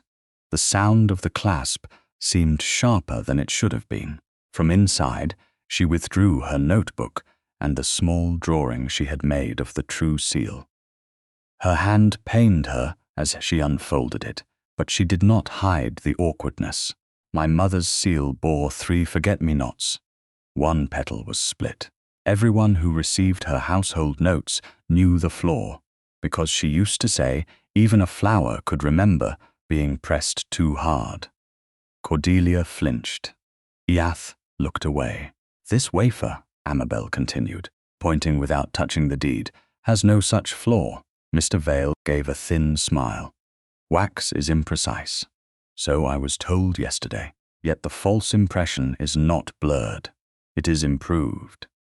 Phineas spoke then, not to rescue her answer, but to give the room a fact no one could dismiss as feminine nerves. "I observed the same difference at Lincoln's Inn." Heads turned. A duke's observation carried weight, but he did not continue. He left the next words to her. Amabel's chest tightened with something that was not quite gratitude and not yet trust. Mr. Vale recovered quickly. Even if some doubt existed regarding the seal, the signature remains. He angled the page. Her name appeared near the bottom. Lady Amabel Kerslake.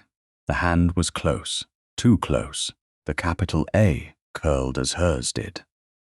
The downward stroke of the K had been copied from some older letter, though the pressure was wrong. Looking at it felt like seeing a stranger wear her face in a darkened mirror. Cuthbert stepped forward. We must not allow distress to overthrow law. If Lady Amabel signed in haste and now regrets the consequences, that is unfortunate. It is not fraud. No, Amabel said. Fraud would be using a seal no unmarried daughter was permitted to possess, then placing my supposed signature after an impression I never made. Mr. Vale's eyes sharpened. You are not trained to determine document sequence. I was trained to be useful, she said. You may find the education broader than you intended. The line should have produced laughter. It did not. It produced attention. Amabel looked at the deed again. The witness order was wrong. Her name appeared after the seal. No proper family release would have been arranged that way if she had been present to acknowledge it.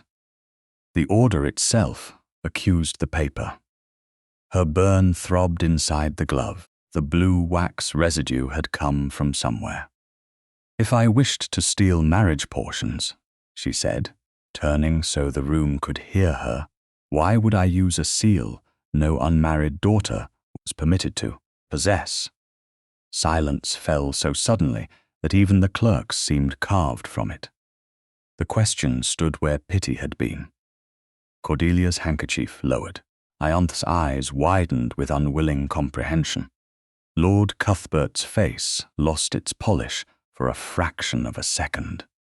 Mr. Vale looked not at Amabel, but at the apprentice clerk near the side desk, a young man with ink on his cuff and fear in his mouth. Amabel saw the glance. So did Phineas. Lady Isauria recovered first. Cleverness can be a form of desperation. And concealment can be a form of guilt, Amabel replied. She had not known she would say it until the words were already in the room. Her courage felt borrowed from every year she had been expected to remain quiet. Mr. Vale snapped the deed halfway closed. This has become unseemly. Lady Amabel is overwrought. Lady Amabel is precise, Phineas said. His voice was low. It did not invite contradiction. And until the seal, the signature, and the sequence are properly examined, no person in this room will speak of her as guilty. Cuthbert's smile returned, but it was thinner. Your Grace cannot forbid opinion. No, I can make people ashamed of declaring it too soon. A murmur stirred. Rank had shifted the air again. It did not clear Amabel, not yet. She knew that with painful clarity. The Duke had blocked the first stone, not the whole storm. Some faces still watched her with suspicion, some with hunger, some with the satisfied unease of those who enjoyed a scandal but feared choosing the wrong side before the ending. Cordelia took a step toward her. Amabel, let us go home. Don't make this worse. Home. The word almost broke something in her. Home was where warmed sealing wax had touched her finger. Home was where her mother's settlement was lost because it was inconvenient. Home was where usefulness had worn the mask of love. Amabel closed her document case. I will go, she said, but not because I am dismissed. She turned to Phineas. His eyes asked a question before his mouth did. My carriage is outside, he said. Lady Beatrice would accompany you. The offer was proper, safe, kind. It also frightened her because accepting it in front of these people might turn truth into dependence before she understood what he believed. She lifted her chin. Not until I know whether you wish to hide me or hear me. The words struck him. She saw it in the stilling of his face, the brief pain controlled before anyone else could use it. He bowed, not offended, not retreating. "Then I shall earn the right to be heard." Amabel turned and walked toward the corridor. No one stopped her. Near the side desk, the young apprentice shifted as she passed. His hand brushed the edge of her document case. For a single instant, she thought he meant to take it. Then she felt something slide beneath the leather flap. A scrap. Small, folded, secret. She did not look down. She did not pause. She walked out of the license room with every whisper following her. Only when the corridor swallowed her did she open the case. Inside lay a piece of blotting paper marked with reversed blue impressions. Again and again. Smooth forget-me-nots. Practice seals. Her breath left her. Behind her, in the license room, the scandal was still speaking. In her hand, for the first time, the paper began to answer. The scrap of blotting paper trembled only after Amabel had left the corridor. While she walked through Doctors' Commons, while whispers followed her like damp air, while Lady Beatrice placed one steady hand upon the carriage door and asked no questions, until they were safely inside. Amabel held herself with such precision that no one could have guessed a folded piece of paper had begun to change the weight of the world inside her document case. Only when the carriage rolled away from the crowded legal buildings did her fingers falter. She opened the case upon her lap. The scrap lay between her notebook and Mr. Vale's summons, stained with reversed blue impressions. Smooth forget-me-nots. Not one, not two, 6 attempts, perhaps more, pressed one over another with the impatience of someone practicing a lie until it learned to look official. Lady Beatrice leaned close enough to see, then sat back. "That," she said, "is not the work of a nervous lady." "No," Amabel replied. Her voice sounded distant to herself. "It is the work of someone who had time and access." The carriage slowed near a crossing. Outside, London continued as if reputations were not being built and broken every hour behind panelled doors. A flower girl moved between wheels with violets in a basket. A gentleman lifted his hat to a lady in a green pelisse. Somewhere, bells marked the hour. Amabel looked down at the false impressions and thought of her mother's split petal, the tiny imperfection that had become more faithful than any living relative in Kerslake House. "Lady Beatrice," she said, "do you know a Mrs. Elspeth Marr?" The older woman's eyes sharpened. Marr, widow of a solicitor, if memory serves. Her husband handled family settlements for half the quiet women in Mayfair before he died. "Why?" "I found her name once in Mamma's old correspondence." "Papa," said Mr. Marr had been merely a copying clerk. Lady Beatrice's mouth compressed. Men often demote the dead when the dead can contradict them. Amabel closed the case. "I must see her, then we shall go. Not Kerslake House first." "My dear, returning you there in this moment would be like returning a candle to the hand that tried to snuff it." Amabel looked at her, startled by the firmness beneath the gentleness. "Your nephew will be displeased if he cannot find us." "My nephew," Lady Beatrice said dryly, "has been displeased since birth whenever the world failed to arrange itself logically. He will endure it." Yet when the carriage turned toward Gray's Inn, another carriage followed at a distance. Amabel saw it only when they passed a shop front window and caught the reflection of dark lacquer, disciplined horses, and a coat of arms she had begun to recognize against her will. He had not come close enough to claim her. He had not vanished far enough to abandon her. The knowledge unsettled her more than open pursuit might have done. Mrs. Elspeth Marr lived in a narrow brick house near Gray's Inn, where the doorstep had been scrubbed clean but the knocker had lost its shine. A maid of middle years admitted them after Lady Beatrice sent in her card. The parlour was small, crowded with papers, dried lavender, and the stern comfort of a room belonging to a woman who had survived by keeping receipts. Mrs. Marr herself rose from a chair near the window. She wore widow's black, gone brown at the seams, and her spectacles hung from a ribbon. Her gaze moved from Lady Beatrice to Amabel, then fixed upon her face, with a softness so sudden it hurt. "Lady Kerslake's daughter," she said, "the eldest." Amabel swallowed. "You knew my mother?" "I knew she was afraid for you." The words struck without warning. Amabel had prepared for evasions, for polite uncertainty, for another door closed by caution. She had not prepared for fear, spoken plainly after 14 years of silence. "Afraid of what?" Mrs. Marr looked toward the hall. "Is anyone with you besides Lady Beatrice?" "His Grace, the Duke of Westmere, followed at a distance," Lady Beatrice said, with uncharacteristic tact. A faint knock sounded almost at once, as if the Duke had heard his cue through brick. The maid returned, flustered, with his card. Mrs. Marr studied it, then Amabel. "Shall he be admitted?" The question was given to her, not to Lady Beatrice, not to rank. Amabel felt the weight of it, and beneath the weight, the strange relief. "Yes," she said, "but only if he understands this is my inquiry."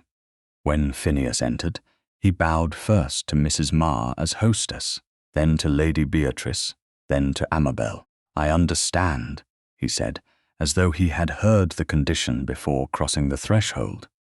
"I will not speak unless invited." Mrs. Marr watched him for one measuring moment.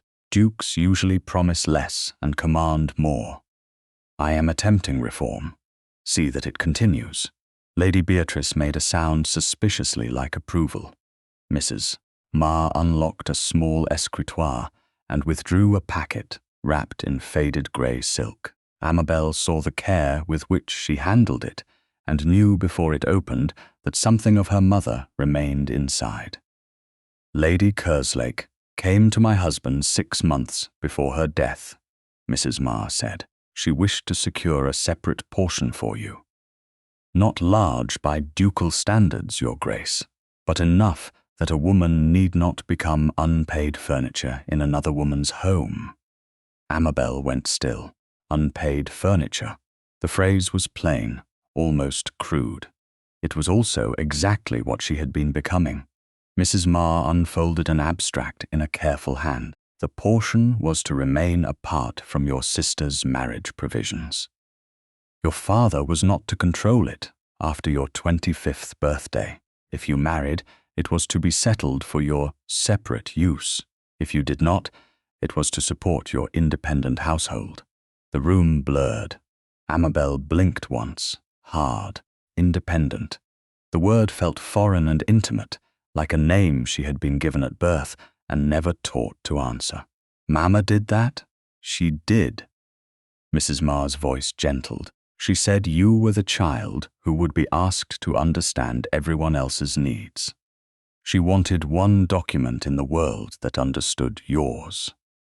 Amabel sat because her knees could not be trusted. She did not faint. She despised fainting in stories because it so often arrived when a woman was about to learn something useful. But she sat, and the document case slid slightly on her lap, her burned fingertip pressed against the clasp. Pain steadied her. "Where is the full deed?" "Removed from Mr. Marr's old files after his death. I kept only this abstract, because your mother insisted I copy the essential terms in my own hand." She did not trust the house. "The house," Amabel repeated. Not her father, not openly, but the meaning was there. Phineas stood near the mantel, silent as promised, yet she felt the force of his restraint. It would have been easy for him to step forward, ask questions, take command, become the person to whom all answers were given. He did not. He waited, and the waiting gave her room to gather herself. Amabel lifted her head.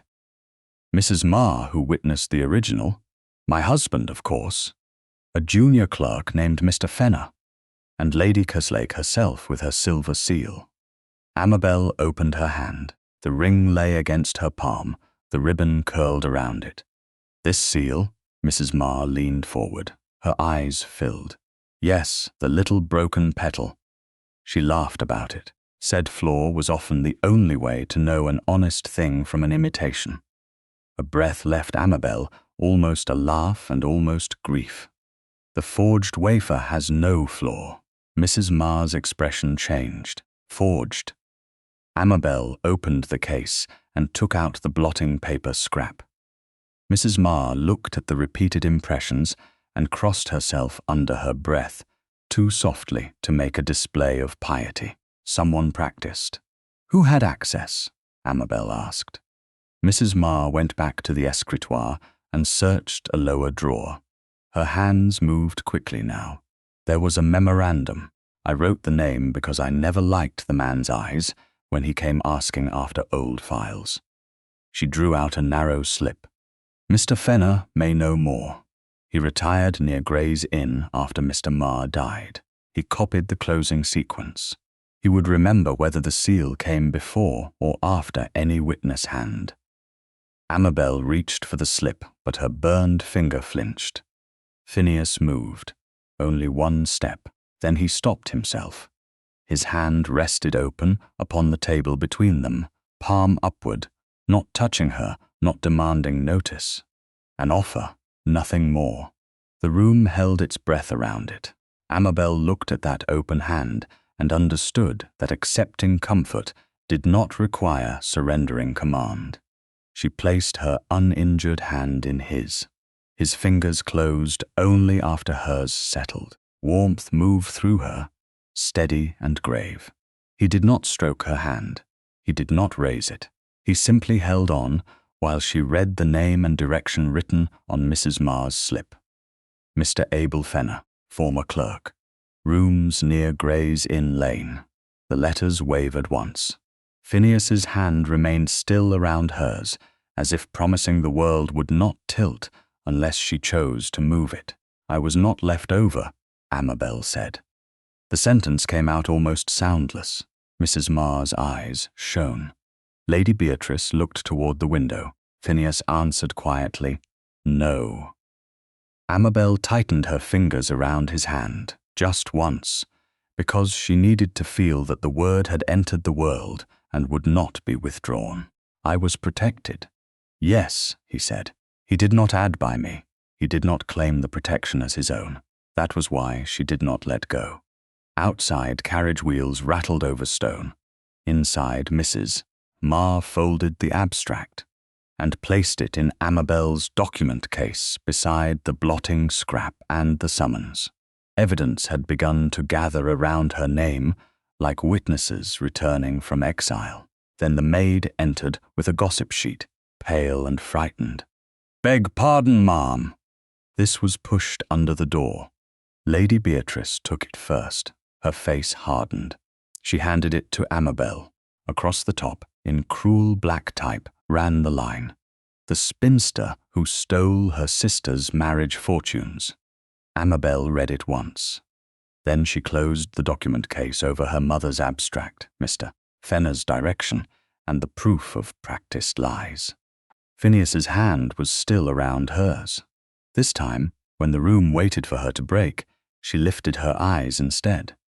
"Then we find Mr. Fenner," she said, "before they teach London to believe the headline."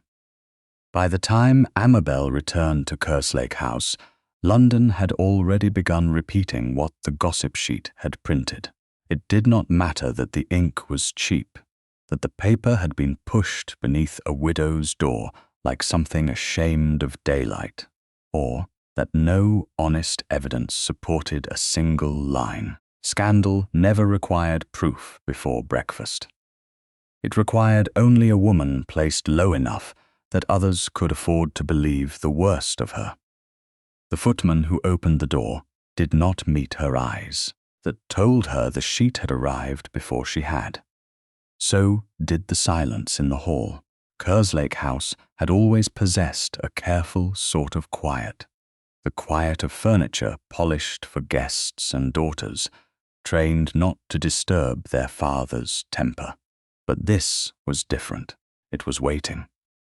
Amabel stepped inside with the dark blue document case held against her side. Mrs. Marr's abstract, the blotting paper scrap, Mr. Fenner's direction, and the red-waxed summons secured within it. Her burned fingertip ached beneath her glove, steadier now, less sharp, as though pain had settled into witness rather than warning. Lord Otho stood at the foot of the staircase. Cordelia was beside him, pale and lovely, and wounded in precisely the way that made observers forget to ask who held the knife. Ianthe lingered near the drawing-room door. Cuthbert Falomir leaned against the newel post, with a folded paper in hand. He did not smile until the door closed behind Amabel. "You have been busy," he said. "So has the printer," Amabel replied. His smile thinned. Lord Otho lifted one hand. "You will come into the study." "No."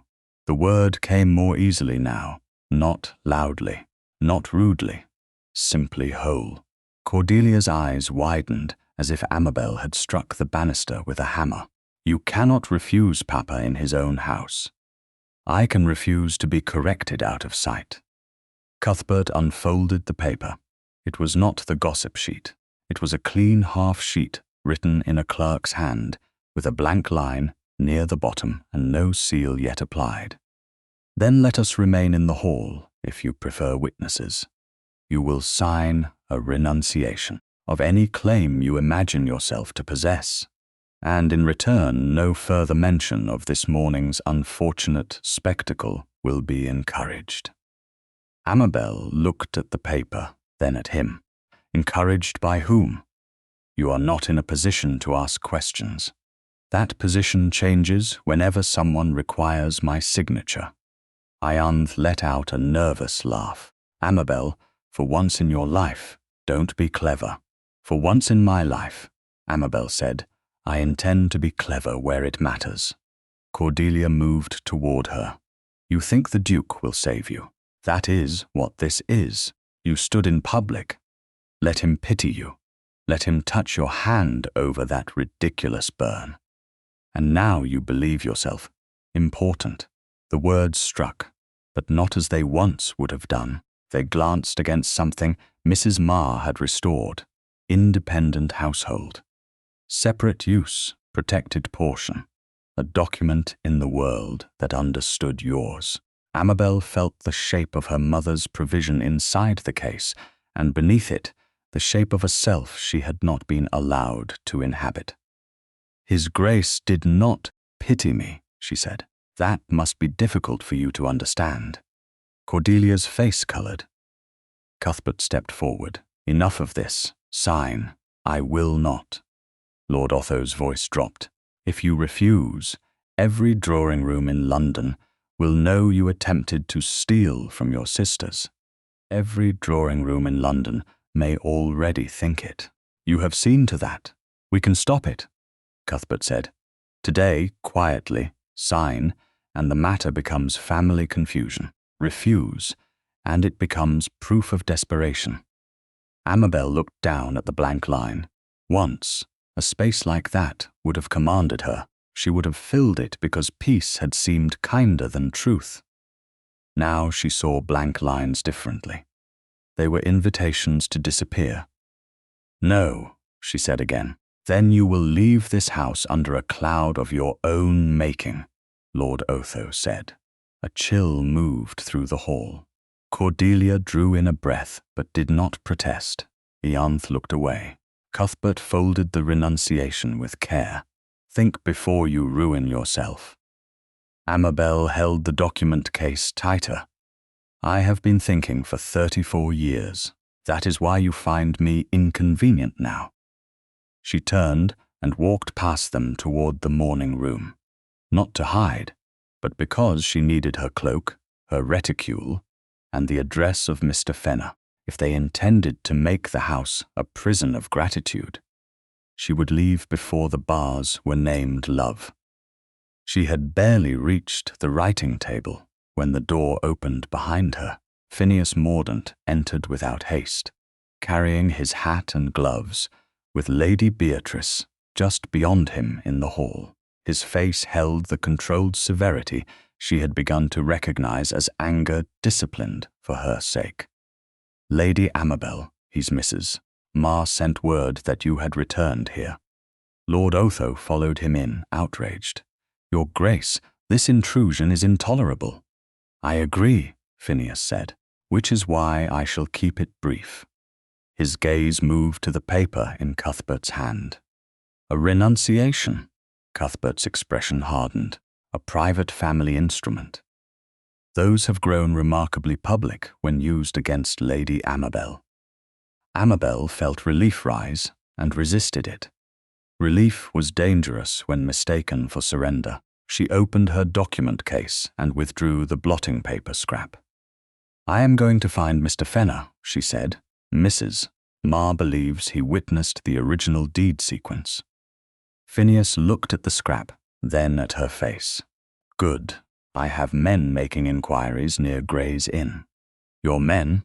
"Clerks loyal to my solicitor. Something in her closed." "Not fully enough. You did not say you meant to search without me." He paused. The others watched with greedy interest, sensing a fracture. "I meant to save time." "Mine or yours?" "Yours. Your name is being dragged through London." "Then my name should be present when it is defended." "Lady Amabel?" "No." The word was soft, but it stopped him. "Do not place me in another tidy arrangement where men decide where my signature, my silence, or my safety belongs." Pain flickered across his face. He lowered his voice. "That was not my intention." Intentions do not undo erasure. Cordelia whispered something to Ianthe, but Amabel no longer cared to hear it. She took the leather document case, held it out toward Phineas, and for a moment saw his eyes darken as if she had returned more than an object. "You gave this to me because loose papers are easily stolen," she said. "Yet a case is another locked room if everyone else decides when it opens." He did not reach for it. "I don't want it back, nor do I want to give it back." She drew it against herself again. "This is mine. I will carry it myself." The silence that followed was not hostile. It was painful because it held truth. Phineas bowed his head once, a gesture almost invisible to everyone but her. "Then I will not go before you. Do not go behind me either, arranging what I must later forgive." He absorbed that. "What do you ask?" "A carriage to Gray's Inn Lane, Lady Beatrice, if she is willing. No bargain with Mr. Vale, no payment to printers, no private correction that leaves me publicly stained." His jaw tightened at the last phrase. Too late, she understood she had struck something already in motion. "What have you done?" she asked. Cuthbert smiled faintly. Phineas was silent for one breath too long. "I sent a man to learn whether the printer could be persuaded to withhold the next sheet." Amabel stepped back. The room seemed to grow colder. "Persuaded.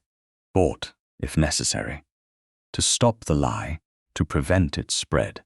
And when London learns the Duke paid to suppress a scandal attached to my name, what will they call me then?" He closed his eyes briefly, not in irritation, in recognition. "Protected," he said, but without conviction. "Kept," she answered. The word broke something between them, because it was exactly what neither of them wanted, and precisely what his power had almost made of her. Phineas opened his eyes. "I was wrong. Yes, let me correct it. Not by managing me." Lady Beatrice appeared at the threshold. "The carriage is ready." Amabel looked at the older woman, grateful beyond speech and too angry to soften it. She turned back to Phineas. "You may come if you come to hear, not to hide me." "Then I come to hear." She wanted to believe him. That was the most dangerous part.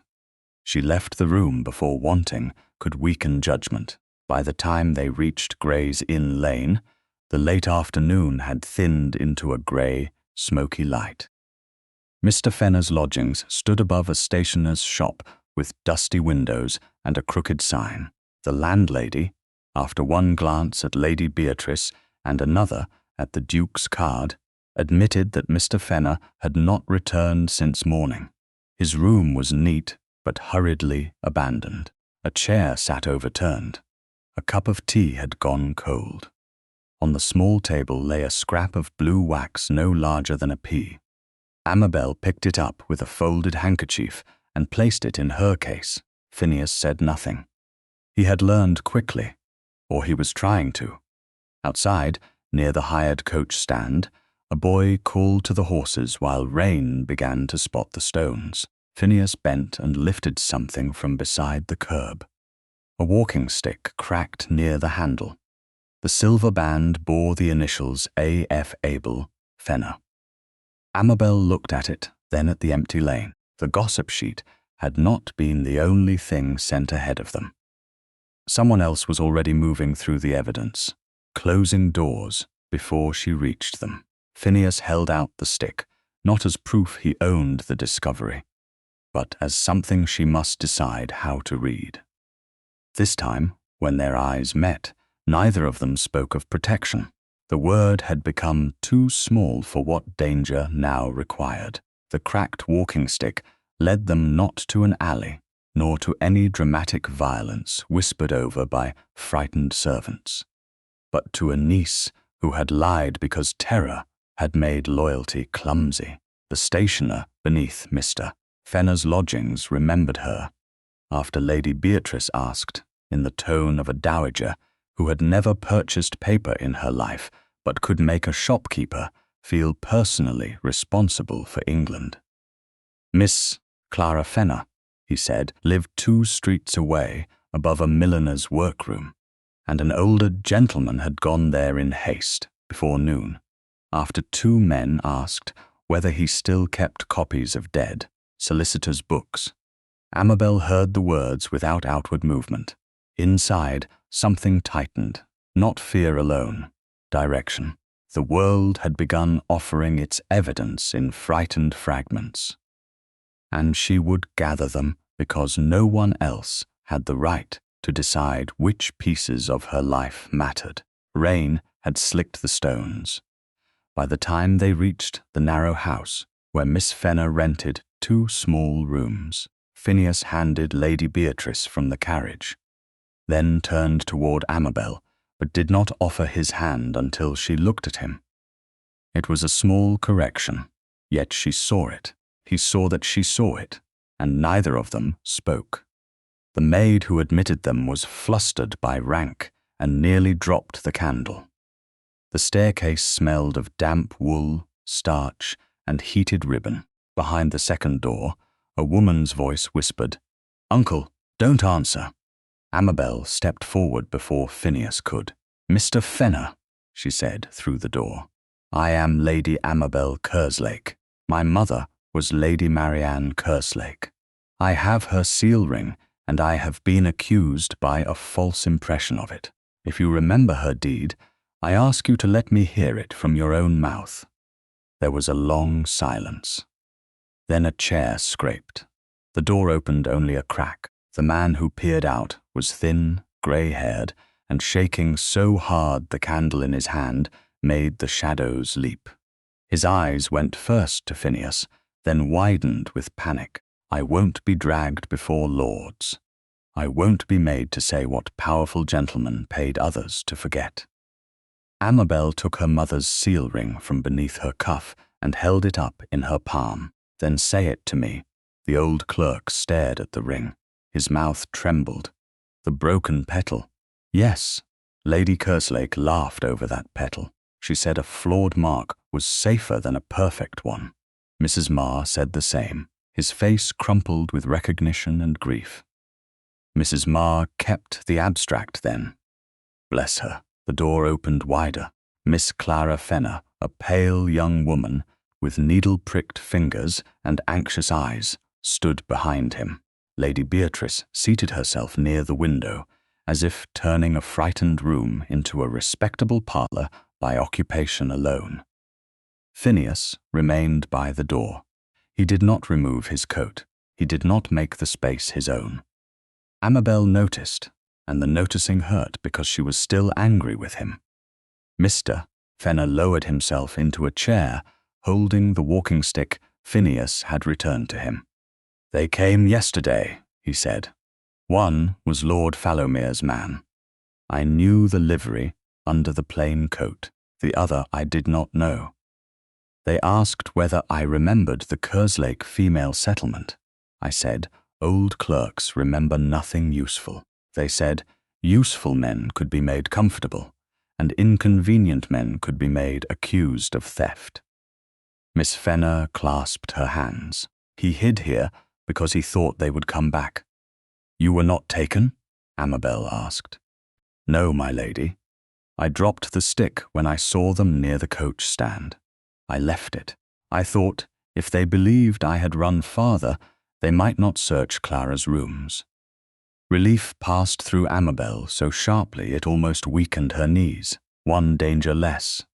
Not safety, never safety, but one cruelty not added to the rest. She opened the leather document case and withdrew the abstract, the blotting paper scrap, and the small bit of blue wax found in Fenner's room. "Please tell me what you remember." Fenner put on spectacles with trembling hands. The original deed was executed at Mr. Marr's chambers. Lady Kerslake was ill by then, but her mind was clear. She set aside a portion for you, separate from your sister's future marriage settlements.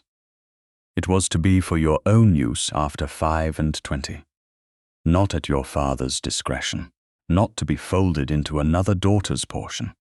Amabel felt the words enter her like warmth into a room long kept closed. "And the seal, applied before witnesses after the deed was read aloud. I copied the closing sequence myself.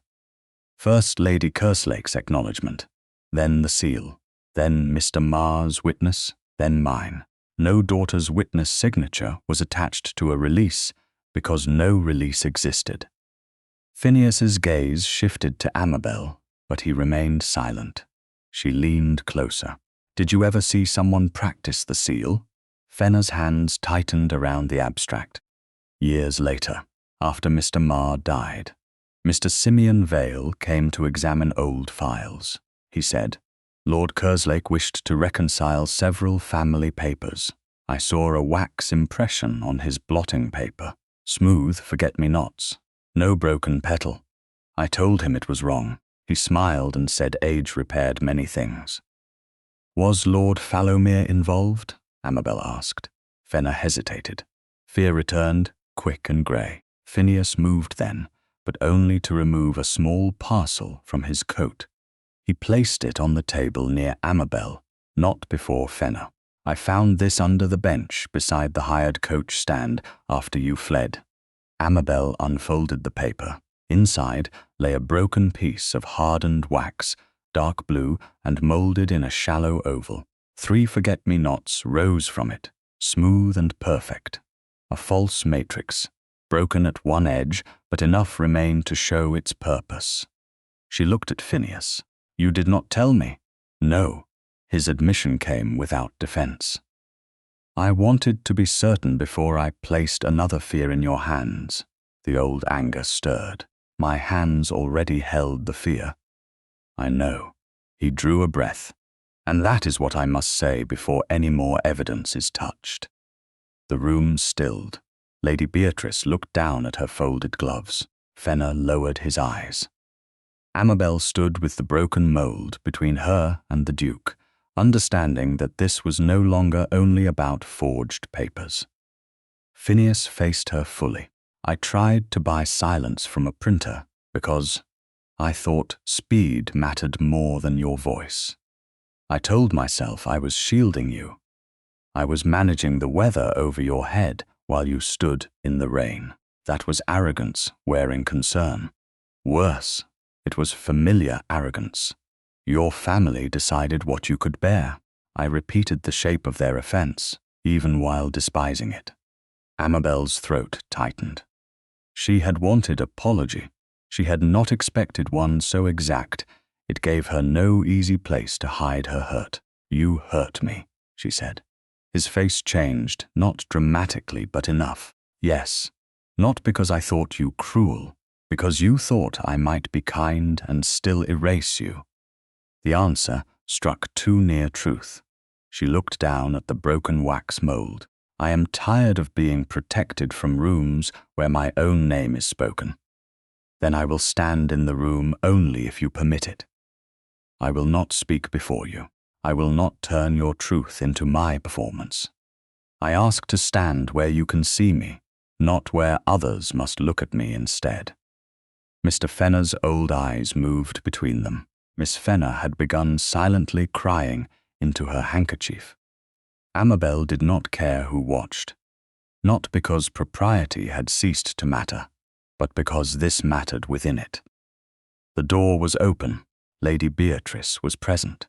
The room was safe enough for honesty and restrained enough for dignity. "You may stand with me," Amabel said. Phineas bowed his head. The depth of relief in that small movement nearly undid her. "Thank you." "Do not thank me yet. You must endure being corrected again if you forget." "I expect nothing less."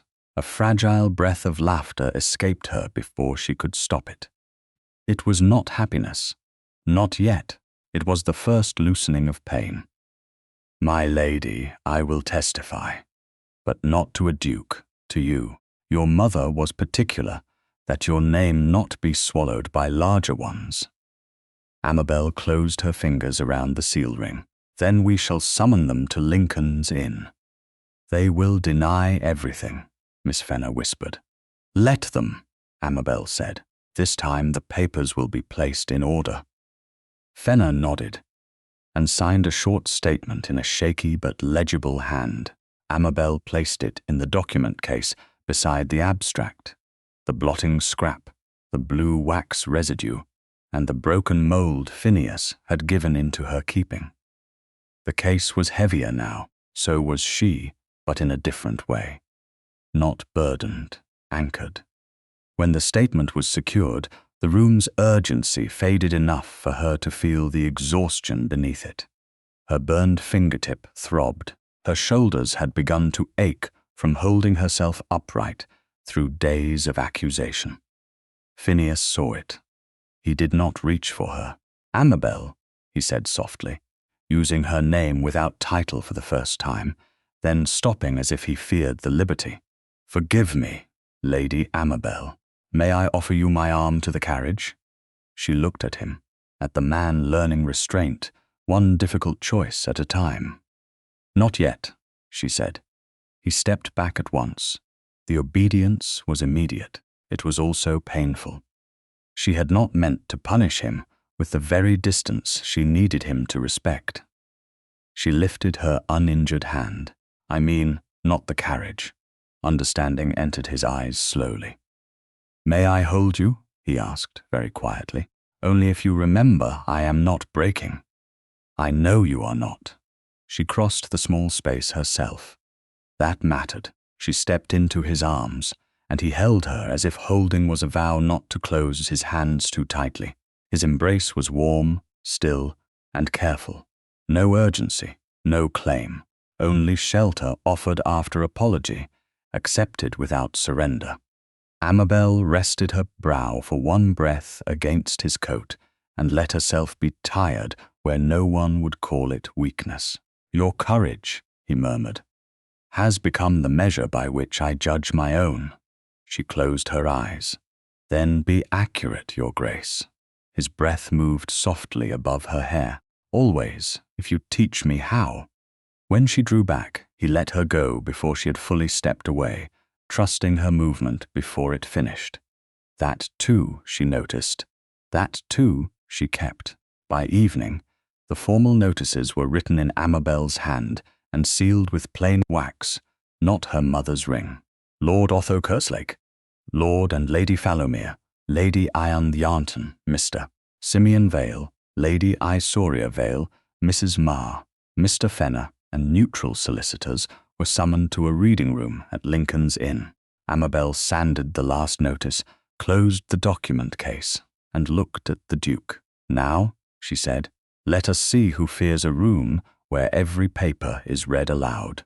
Lincoln's Inn looked colder when every person Amabel had summoned arrived to watch her either fall or stand. The reading room had been chosen because it belonged to no drawing-room hostess, no family hearth, no jeweled patroness who could soften a lie by seating it beneath flattering lamps. Shelves of calf-bound volumes lined the walls. A long table stood beneath the windows, its surface cleared except for an inkstand, a sand shaker, a green baize pad, and the documents Amabel had carried in the dark blue case pressed against her side. Outside, wheels passed over wet stones. Inside, social rank entered one person at a time and arranged itself according to habit, until Lady Beatrice Mordaunt quietly rearranged 3 chairs and made habit think better of itself. Lord Otho Kerslake sat at the right of the table, his mouth compressed into patriarchal injury. Cordelia Falomere looked exquisitely wronged in pearl-grey silk, with Lord Cuthbert standing behind her as if husbandly support could disguise calculation. Ianthe Yarnton kept glancing toward the door, perhaps hoping her own Lord Yarnton's absence would protect her from consequence. Mr. Simeon Vale arrived with a leather folder held too tightly. Lady Isauria Vale took her seat near the hearth and lifted her veil just enough to let pity perform. Mrs. Elspeth Marr sat opposite them in plain widow's black. Mr. Abel Fenner, pale but upright, kept both hands on his cracked walking stick. Phineas Mordaunt, Duke of Westmere, stood near the end of the table, not at the head. Amabel noticed that. Everyone noticed that. The place of command had been left empty because she had not yet chosen where to stand. "This proceeding has no legal force," Lord Otho said before anyone else could speak. "It is an impertinent spectacle arranged by a daughter who has forgotten obedience." Amabel placed the document case on the table. The clasp sounded very clear in the quiet room. "Then it should be easy for you to endure, Papa. A spectacle without force cannot injure an honest man." Lady Beatrice coughed once into her glove. It might have been a warning. It might have been delight. Phineas did not smile. He did something more valuable. He remained still. Mr. Vale inclined his head with professional chill. "Lady Amabel, if you had allowed this matter to be handled privately, no further discomfort would have been required." "Discomfort has been a poor guardian of truth," Amabel said. She opened the case. Her burned fingertip, nearly healed but still tender, protested when she touched the first paper. She let the slight awkwardness be seen. "Not dramatically, simply honestly. We shall begin with order." Cuthbert gave a soft laugh. "Order? You have dragged your family, a duke, a widow, and a retired clerk into a reading room because you dislike one deed." "No," Amabel said, "because one deed dislikes chronology." The neutral solicitors present, 2 older men known to Lady Beatrice and wary of ducal observation, leaned forward despite themselves. Amabel laid out the papers from left to right. First, Mrs. Marr's abstract of my mother's separate provision. Second, the blotting paper scrap from Doctor's Commons showing repeated smooth, forget-me-not impressions. Third, the dark blue wax residue found in Mr. Fenner's abandoned lodgings. Fourth, the broken wax mould recovered near the hired coach stand. Fifth, the release deed produced by Mr. Vale and Lord Falomere. She set the forged deed in the centre last. Its blue wafer sat upon it like an eye trained not to blink. Cordelia whispered, "You make it sound wicked merely by arranging it." Amabel looked at her. "Arrangement is sometimes all wickedness fears." Lady Asoria sighed. My dear, clever phrases don't mend envy, nor do cruel phrases prove it. A small stir moved through the room. Amabel lifted her mother's silver seal ring from beneath her cuff and placed it beside the forged deed. The ring looked modest under the grey light, almost too small to carry the weight of a mother's foresight, but the broken petal in the forget-me-not intaglio was clear when she angled it toward the window. This is Lady Marianne Kerslake's seal. 3 forget-me-nots, 1 petal split. Mrs. Ma, do you recognize it? Mrs. Ma leaned forward. I do. Lady Kerslake used that seal when she executed the separate provision for her eldest daughter. Mr. Fenner. The old clerk's voice shook only once. I copied the closing sequence. Lady Kerslake acknowledged the deed. The seal was pressed after reading. Mr. Ma witnessed. I witnessed. No release by Lady Amabel existed. Mr. Vale folded his hands. The memory of old clerks and widows is hardly proof against a signed instrument. Amabel took up the blotting paper scrap with gloved fingers. This was slipped into my case at Doctors' Commons by a clerk who feared what he had seen. It shows repeated practice impressions, each smooth, each lacking the split petal. Why would anyone practice my mother's seal if a true impression had been made with her ring?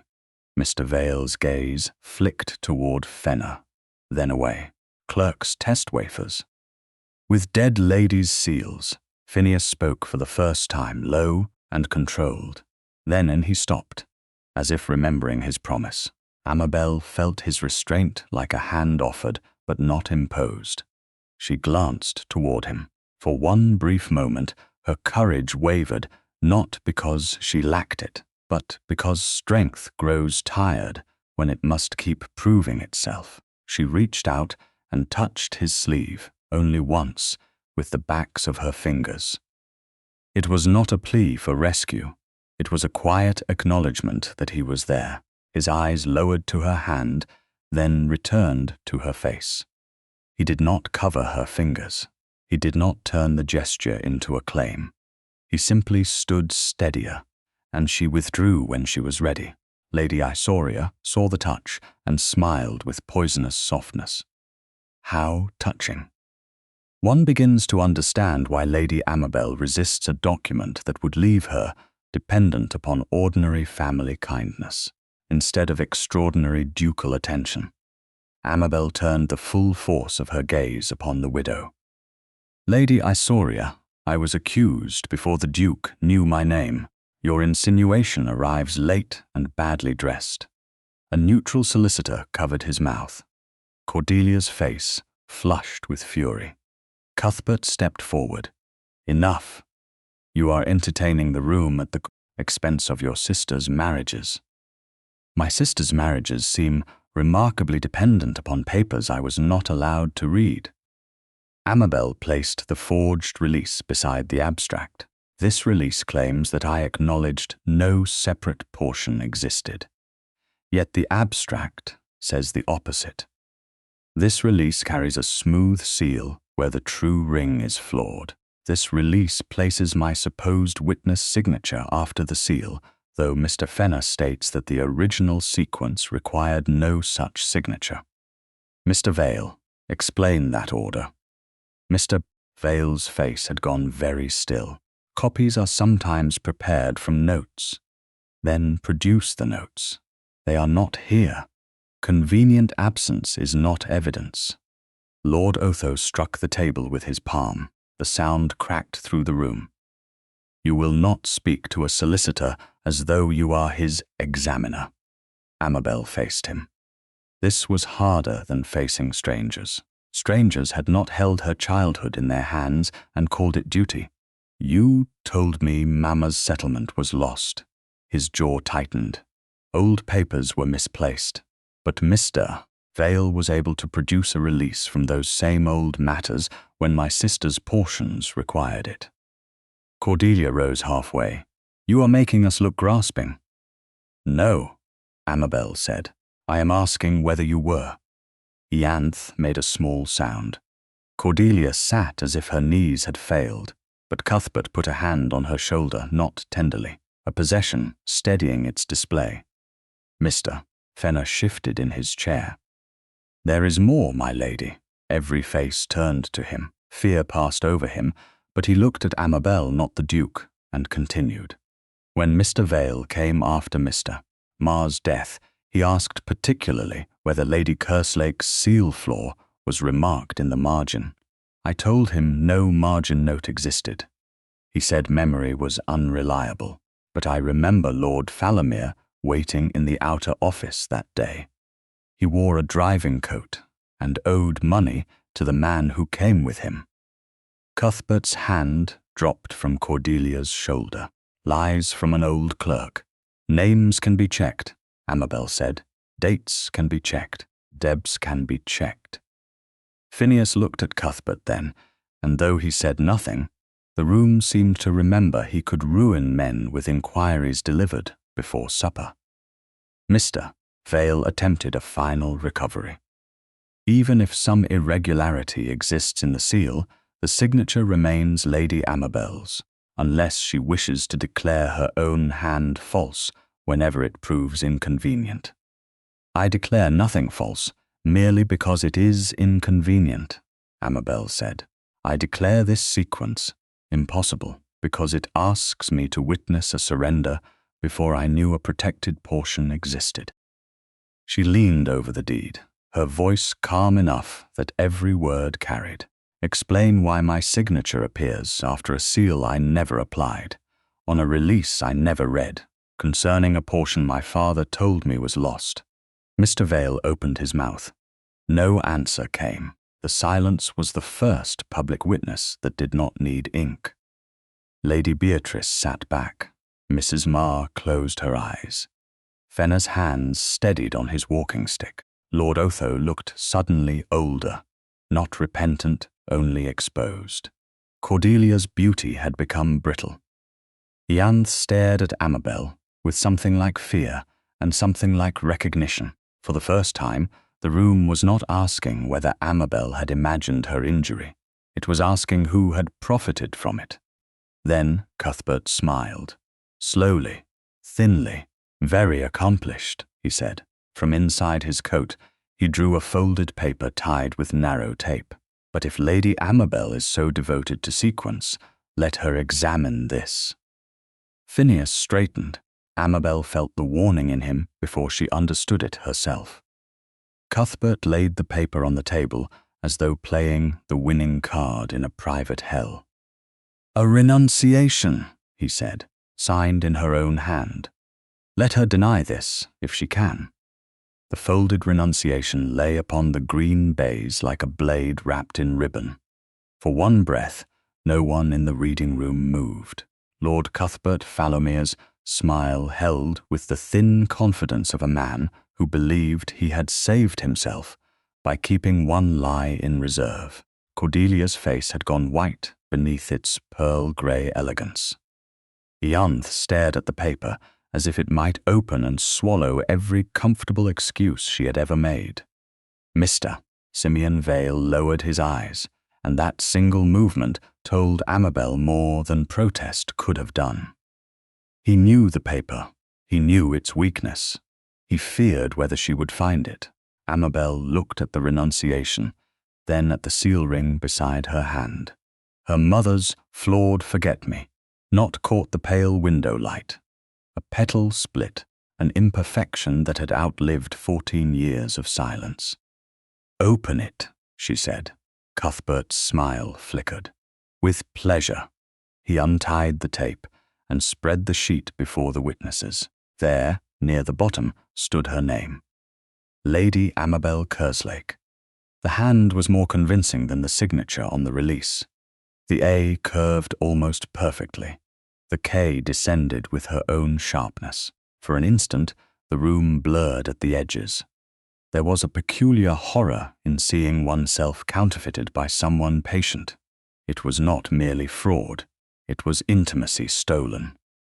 "Well," Cuthbert said, "shall you deny that too?" Amabel's burned fingertip pulsed beneath her glove. She welcomed the pain. It pulled her away from shock and into sequence. Sequence had saved her before. It would save her now. I ask for sand, a magnifying glass, and Mr. Vale's original blotting book. Mr. Vale's head rose.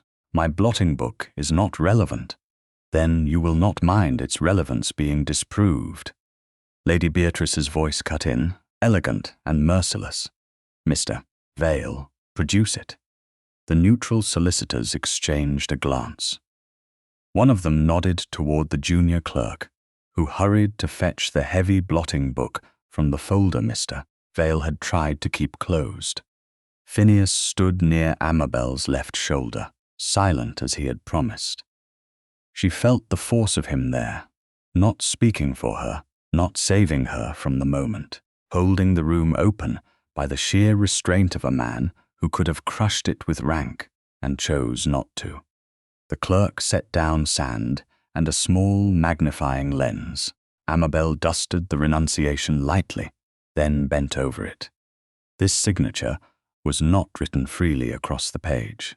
It was traced. Cuthbert laughed too quickly. You have become an expert in everything by necessity, it seems. Not everything, she said, only in being used.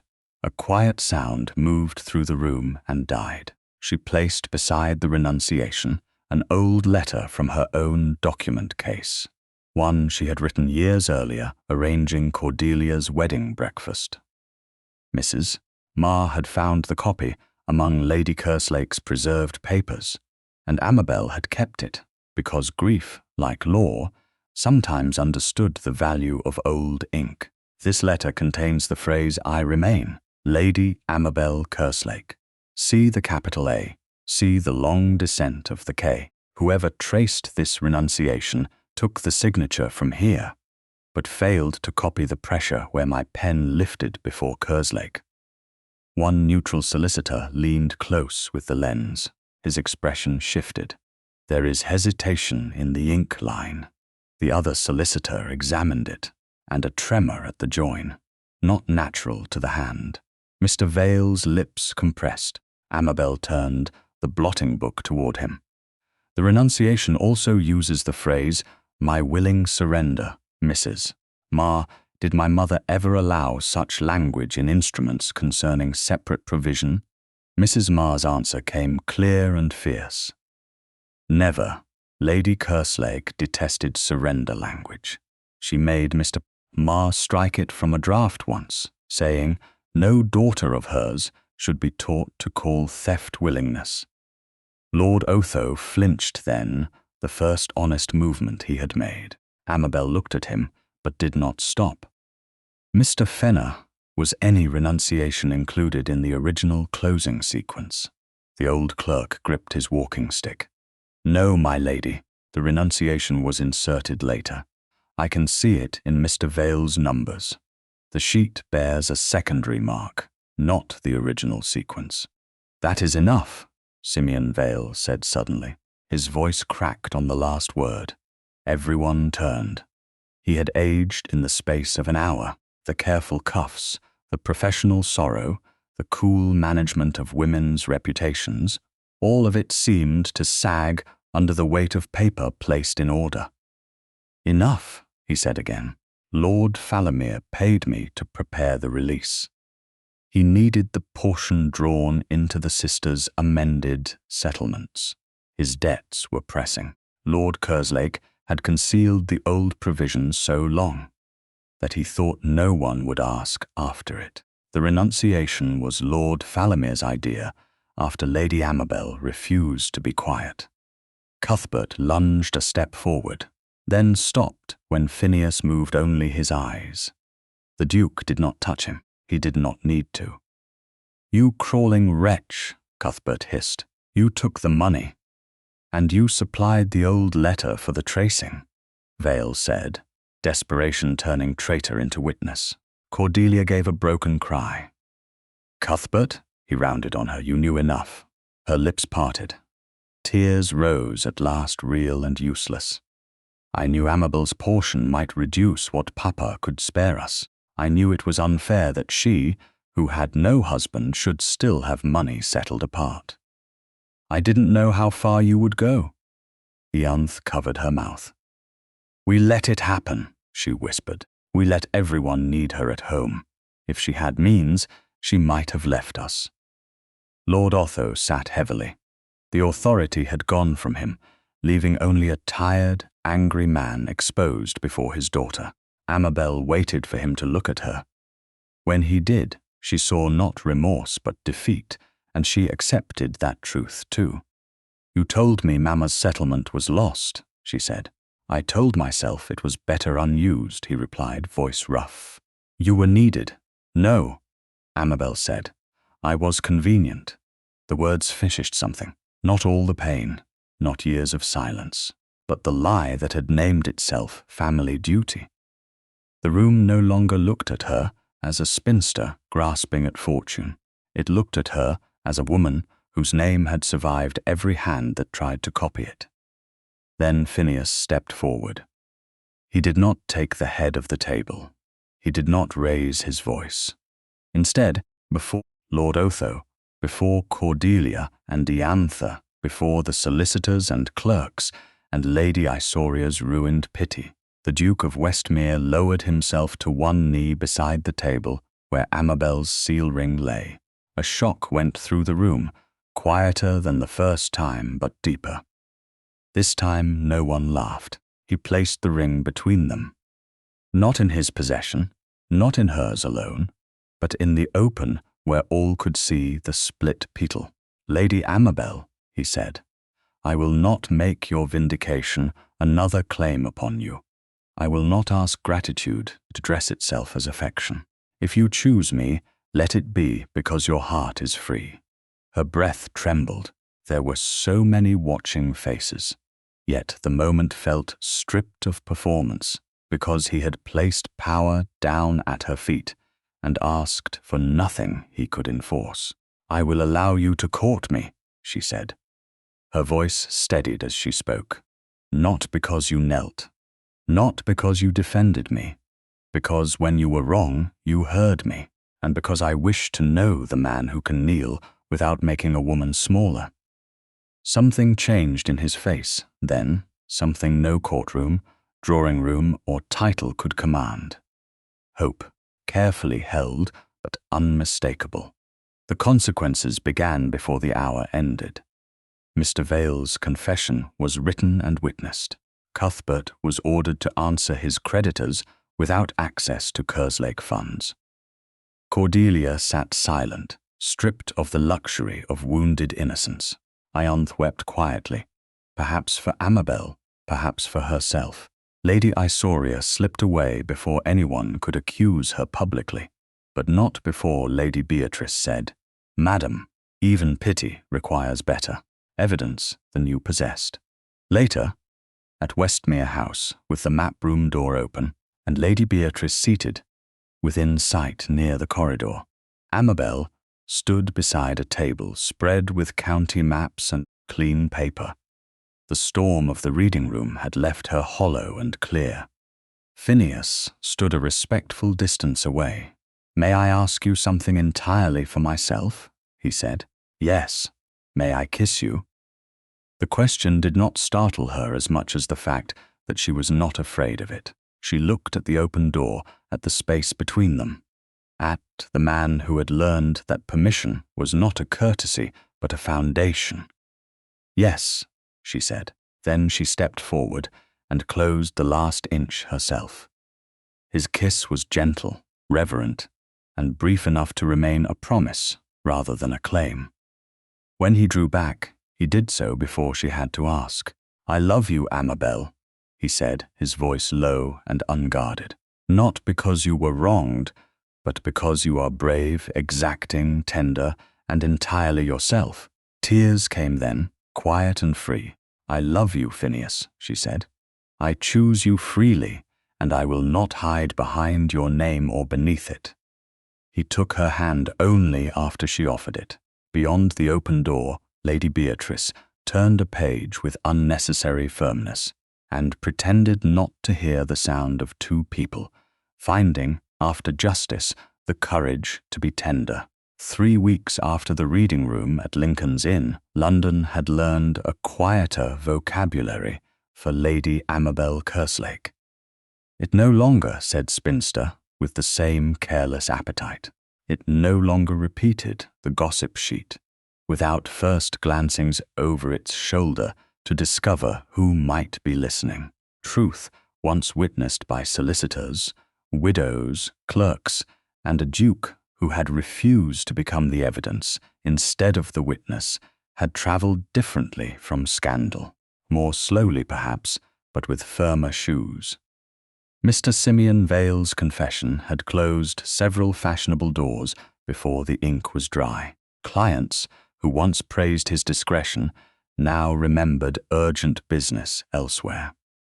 Lord Cuthbert Fallowmere had left London under the pressure of debts he could no longer drape in family, respectability, and even his handsome manners could not persuade creditors to admire forged paper. Cordelia remained in town, but her rose-coloured certainty had faded into a silence edged with resentment. Ianthe had written once a short letter full of apologies that did not yet know how to become repentance. Amabel had answered with courtesy and distance. Lord Otho Kerslake had tried, twice, to speak of misunderstandings and family strain. She had listened both times without softening the shape of what he had done.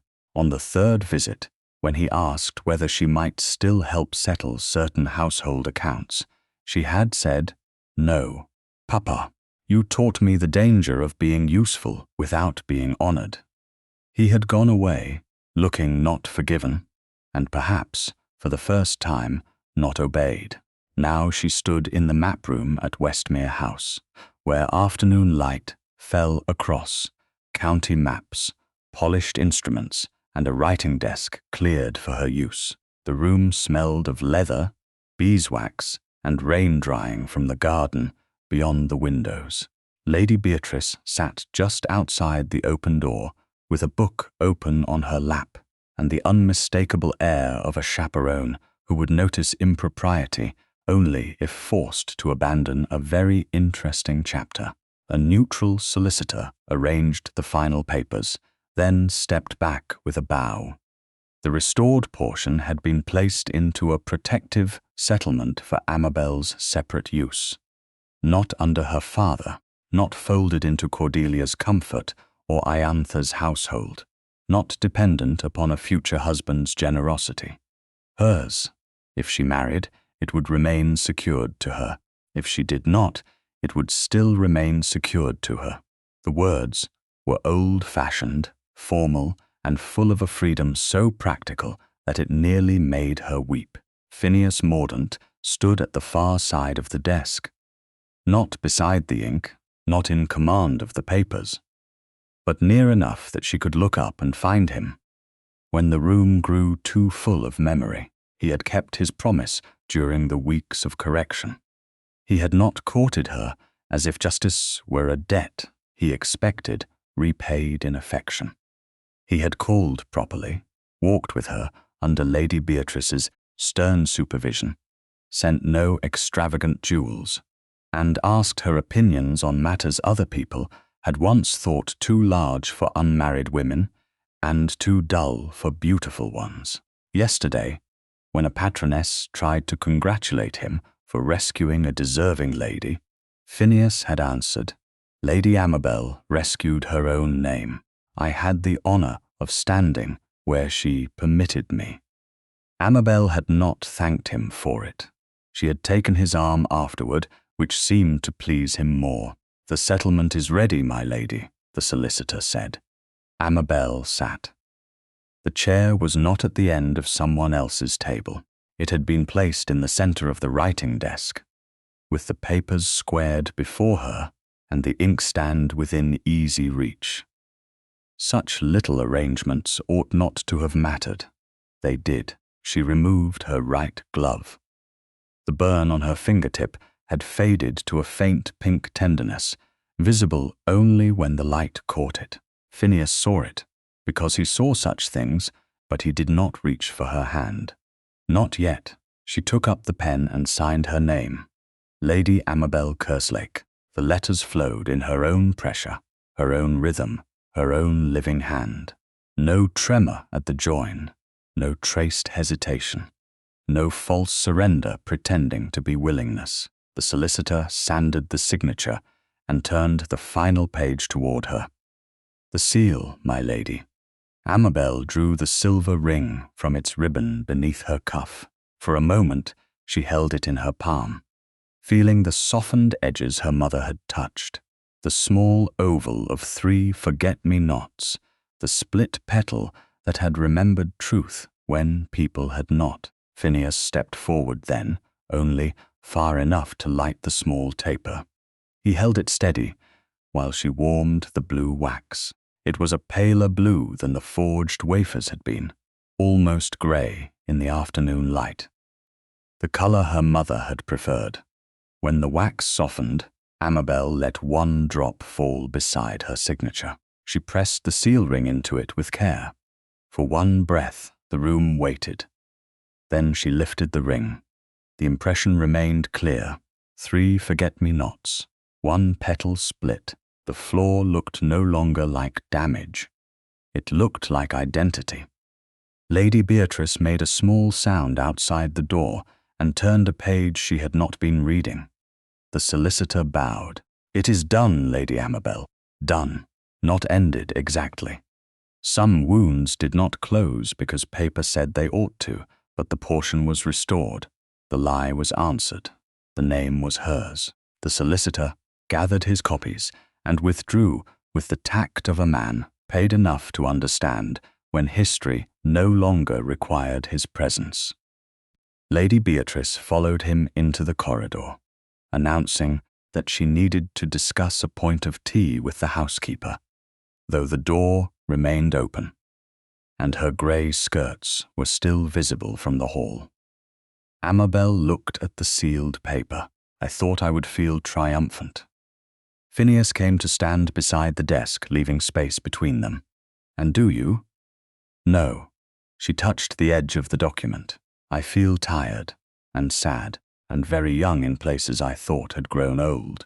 His voice softened. "That sounds like truth after battle. You make it sound noble." "No, only human." She looked up at him. "I refuse to manage their reputations." "Yes, part of me still wants to. Because you are tender, not because they are entitled." The answer found the exact place in her where guilt had tried to disguise itself as duty. She drew a slow breath. "I love you for knowing the difference." His face changed, as it always did when she said love plainly, as if rank had taught him to receive every honor except the one he most desired. "And I love you for insisting I learn it."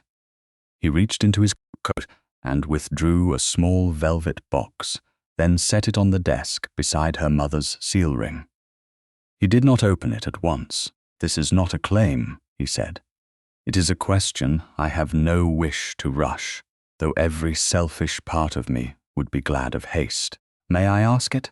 Amabel smiled, and the smile felt like a room with windows finally opened. "You may." He opened the box.